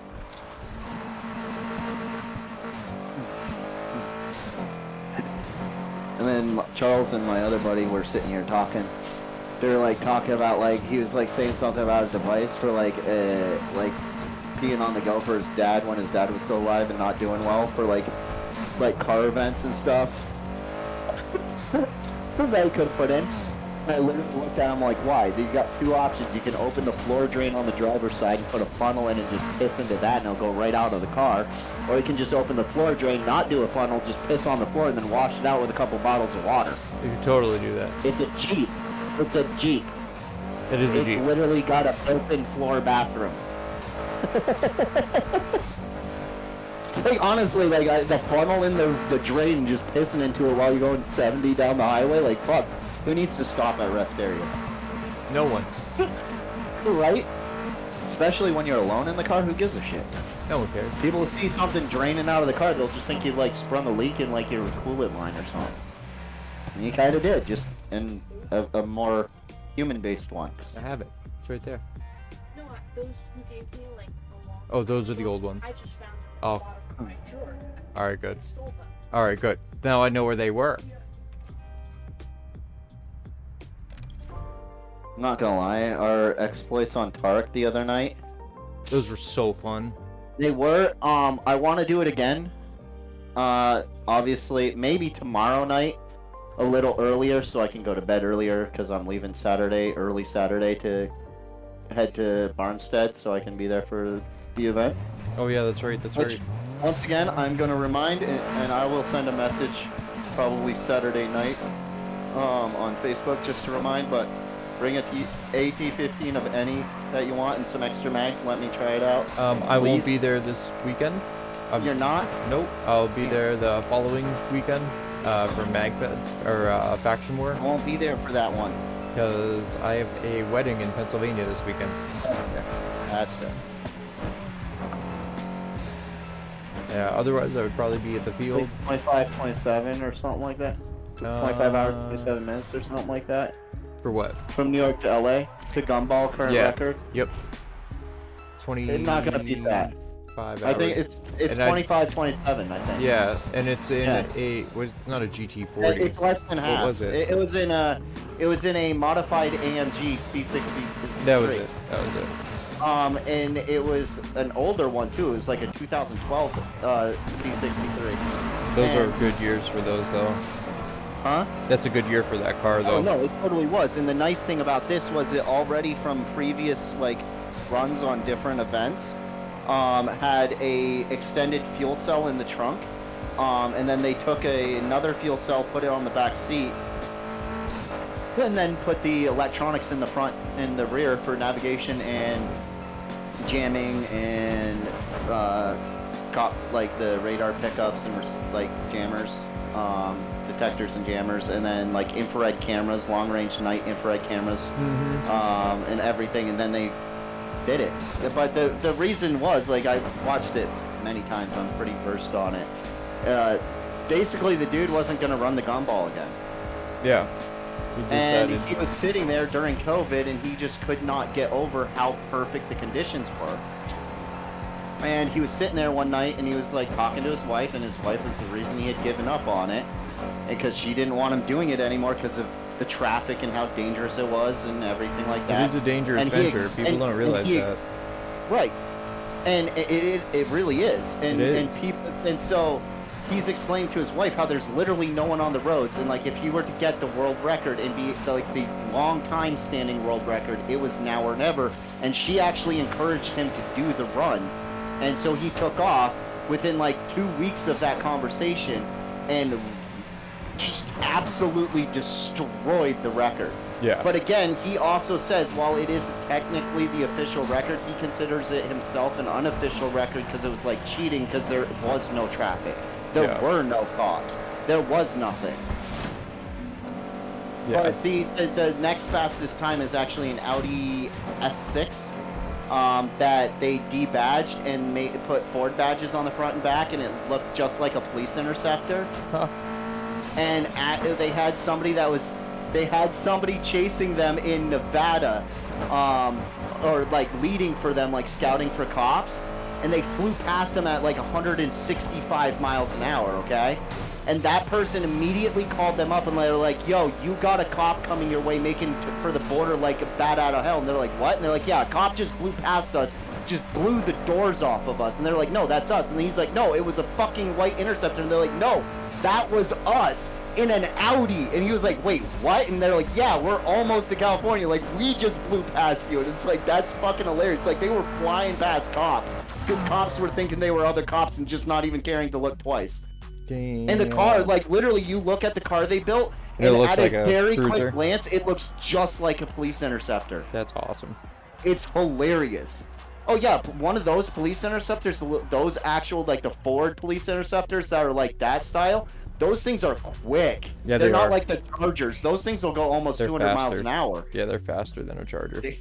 Yeah, they are. Yeah, the Charger's a They're okay good, car. but They they're- just got a they're good great deal for on them. like ramming and taking things out. Yeah, they got- This thing's good for catching up and tailing. I was gonna say they have strength.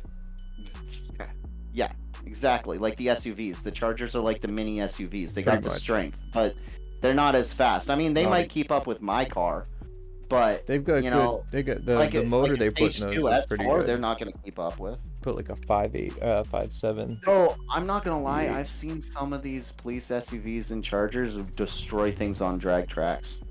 Like absolutely Well, walk they built do cars. they do turbocharge and supercharge some of them. So like the I know they do. the Tahoe, I kn- they put I know Whipple they do. motors on those.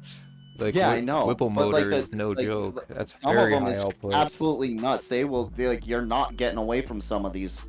As heavy and big as they are, you're still not getting away. Unless you're in like a Lamborghini that's like fucking crazy built or something. Yeah.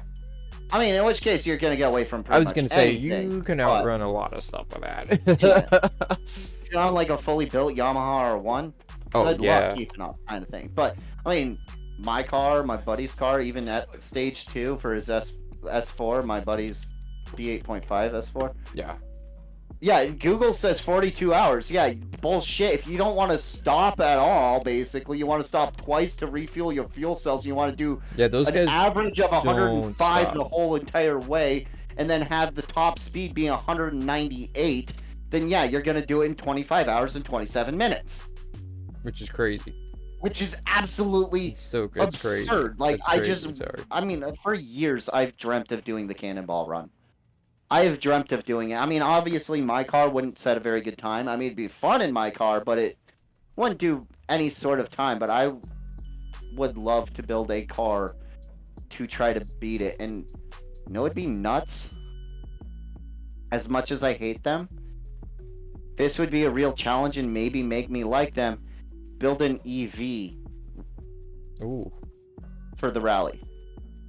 Because charging stations, it's not like fuel stops. No. And fuel, like charge length. So you'd have to find a way of optimizing charge length, charge times, like it's maybe some like custom-made swappable batteries. That's what like I was just who gonna knows? say. Like Battery swap. that would be like, and try to get the Cannonball rally record for Take like a Plaid an EV. S Like yeah, something like a that, Plaid completely S. modified or something. and just Or like rip. in my case, I'd probably, and I hate to say, even though it's way slower, I'd go for like an Audi e-tron GT, because they're just way nicer looking. It's the first electric car I actually fell in love with. It was like, okay, I would take one of those. It's a pretty sweet car. Yeah, and I mean, it's only a 4.6 0 to 60. I- It's not ridiculously quick, but I mean wish it's the- quick. I wish Don't get the me wrong, Tesla but like the Roadster were factory out. setup on it's not stupid. But like, you know Fonzie, the guy that, like, I don't know if maybe not, like the guy that owns and started the Dip Your Car, Plasti Dip. Yes. I don't know if you watch him on YouTube. I love watching his videos. They're mesmerizing watching him do what he does. He's a master of that shit. But he had actually went out and pre-purchased and got, when it released, a Plaid S. He, as soon as the e-tron GT RS came out, he went out, tested one, and those have a slightly higher time than like than the regular GT. I think it's like a 3.60 to 60, something like that. But I mean, the Plaid S, I mean, it's like a what, a 1.9? 1.8, 1.9. Yeah, somewhere. In Yeah, there. somewhere in that Something range. Stupid. And it's like, that's absolutely stupid. But he said that he actually went out and then he traded his Plaid S for a Audi e-tron GT RS, because he said it was just way more of a car person's car. You just get in it and it's like, and I've heard that about the Plaid S as well, and it's that you get in it and it's like, if you're an IT person and a tech person, like, it's absolutely amazing, but for car people that enjoy driving, it's kind of meh. Even though it's fast as shit, it's just meh. Yeah. It doesn't, you don't connect to it. It doesn't feel No like feedback. a car when you're driving it. And whereas the Audi feels like a car, even though it's all electric and basically the same, it's more alive to you as a car than the other one that's just like being inside a computer center. You know, and that, to me, it's like, I'd rather drive one of those all day long than a Plaid S. Even though the Plaid S I would totally take for a run down the drag strip, I would own an Audi e-tron. Because they are just sexy, they look like a car on the inside and out. but they have that futuristic styling of an electric vehicle that lets you know that it's like, hey, this is the future, it's here, this is now, and this is what it is, but we get some of what we love. Yep. And that's the thing, is Tesla wasn't built by car people.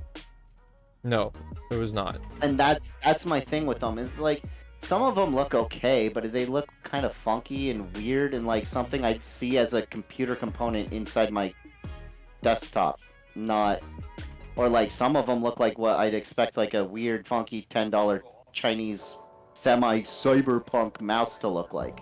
Yeah. You know, like, okay, that doesn't get my like juices flowing for excitement towards purchasing one, especially at their price point. Maybe if they were half the price, I'd be a little more interested. Yeah. Or like a third less at least. You know, like under $100,000. And then you got me interested. But after that, it's like, okay, you just do whatever. You guys can fuck off. Other companies, you know, Porsche, Audi, even Ford and Toyota and Honda with their hybrids and electrics that they're working on, they look like regular cars because they're made by car people and car designers. Except for the Prius. That's an exception. Yeah, forget the Prius. But yeah, forget that one. But that was like one of the very first to be like made at a price point that people could afford, and they had to be some exceptions made and corners cut on design and comfortability and coolness to get what they were trying to push and prove that it could be done at a certain price point at that time. And then once people start buying the shit out of them, then they could put development into developing other cars and releasing them at a similar price point that looked more normal. It makes sense to me. While I hate them, it makes sense. And that's why the newer generations kind of blend the lines between like other hatchbacks and Priuses. Because they can finally start branching away from that initial look. But I mean, they, again, made by car people who know what they're doing, and they made something that would sell and people actually loved because it drove like a car, even if it had no balls. Yes. It still drove like a car. Like, I don't know. It's just like Tesla's got something that's like, I do like respect their performance stats. I do respect that. I respect the care of the original designs in certain cars that they build, like the Plaid S. Like that's as a feat of engineering, absolutely amazing. Yeah, and it is, but like it is, and it's like if I were to be ripping it on a racetrack and I were to do like strip the interior, put a race seat in, change the steering wheel out to something that's actually all the way around instead of just holding it from the two sides. First of all, a car that can do that kind of an acceleration is 0 to 60 in 1.9, 0 to 100 in like 2.4 seconds or something like that. I want to be able to hold the whole entire wheel, not just these two sides that are just barely big enough for my hands, because if something starts to go and I need to change grip to counter and keep the car going straight, I can't. Yeah. And to me, that's terrifying. It's tough. It's tough. Right? You know, yeah. Right? And so it's like if I were to make certain modifications and then put it on a track, I probably would absolutely love the thing. From what I hear, it handles like a monster. It does. I've seen the videos of it launching. I know it goes like a son of a bitch, like mind-blowing, like blistering speeds. But there's just things about it that I really just, it's like car people would know not to do it this way. Yeah, 100%. You know, flat. Even if you want those sides, have a flat top and a flat bottom wheel, or a gapped quarter top center wheel, so that at least as you're turning, you still have places to put your hands and grip on as you're turning. It's not an F1 car. You're not sitting in it like an F1 car, and it doesn't only have a quote-unquote 360 degree of turn where 90 degrees left is full lock left, 90 degrees right is full lock right. It doesn't turn like that. So the point of that wheel is actually, to me, kind of more dangerous than a standard, like, quote-unquote sports wheel. So I would change that. That's probably the first thing I would do if I did get one. I don't care how fast or cool or comfortable the car is. That right there, it's like, who made that shit? Like, clearly not a car person. No, car people sometimes don't get involved in that, and it's a shame because then you see the end result. Right, and it's But- like with the amount of money Elon has, and the amount of money he's thrown at this company, and the amount of science and development he's thrown, it's like you didn't think to just like pay a decent amount for a true like car designer to come along and do certain things for you and get it right. Because if he did, I mean, honestly, I think instead of not making a single cent since the company opened, still. Okay, that's how bad it's doing. Even though they sell tons of cars, they haven't made a single penny in profit yet. No. Okay, if they actually had cars that appealed to people, that were designed right, built right, and at a price point that was right, they would be raking in money and dominating the electric vehicle market. But it's like they want to be some like exclusive beginner starters club. I was like, oh, okay. Well, in that case, well, you're not making any money and your car designs suck. Try over, buddy. Try that again. Just try again. Like, I like what you kind of are trying basically for, just try that over. and it's like, I love what he's going for with like trying to build cars that can communicate and can make it safer for people who like fall asleep. The car might realize that you're drifting and things are going wrong, and like may have like internal sensors that can sense your like heart rate and like whatever, so it like knows you've passed out and will take over self-driving and not crash into other And that's cars cool. and whatnot. Like there are certain things that are really cool about it, and I love what he's trying to go for. It's just he's not doing it right, and at this point he just doesn't even care anymore. And to me, it's like whoever took over should actually try and do it right and change it and like prove that his idea isn't terrible, and people think it's terrible now, and it's not. He's just not doing it right. If he does it right, they would be great. In fact, I'd probably really want to get an electric vehicle at some point, but as of now, Tesla kind of made me not like them, and I'd get an Audi e-tron GT, but the base models start at 130,000, and the nice ones are like 180 plus thousand. It's like I can't afford that. It's like the only one I'd want to get, and it's like, what? Damn. Yeah. I mean, granted, if cars companies are making all electric vehicles by 2035, and that's all they're allowed to produce and sell, It's gonna happen. we're gonna see some really nice, lesser expensive cars. And here's the thing, okay? If people are already doing what they do with like racing drones and RC cars and getting these insane speeds, okay, think about this: a 1/10 scale RC car that can do 165 miles per hour. That looks like a normal road going car, right? People build these all the time, plus up to 200 miles an hour at that scale. That's a scale 110 mile or 1/10 scale RC car. If you scale that up to the size of the motor scaled up to a real car, dude, those speeds are absolutely insane. That is. You're talking like 400, 500, 600 mile an hour cars, Yeah, it's true. you know? And so like people are gonna get to literally, quote unquote, tuning the software on this and upgrading the electric motors and parts, and we're gonna have basically electric rocket ships in the future. Like, it's gonna be insane what electric cars can do. My only concern is people don't realize how their charging goes, and that it's actually more counterproductive to the environment than they think. Mm-hmm. Like, That's true. it produces more emissions and hazard to the environment through charging it electrically than it does for my car to drive as it does. It does. Because it takes coal to make. And 90% of the U.S. of power is coal right now. Yeah. And so with that in mind, it's not renewable, it's not clean, it's not safe, and it's actually more detrimental to the environment to drive an electric car than it is to drive a gas guzzler. But that is within like a certain amount. I mean, obviously, like old like H1 Hummers are absolutely horrible. They're terrible. They're just I mean, the open header like old school rat rods are absolutely disgusting for the environment. Things like that. I mean, if you keep it within reason, I mean, mine has albeit not much of one. It's got a high flow catalytic converter, so it does reduce emissions, and even set up as it does, it still passes Vermont emissions just fine. So it's within tolerance.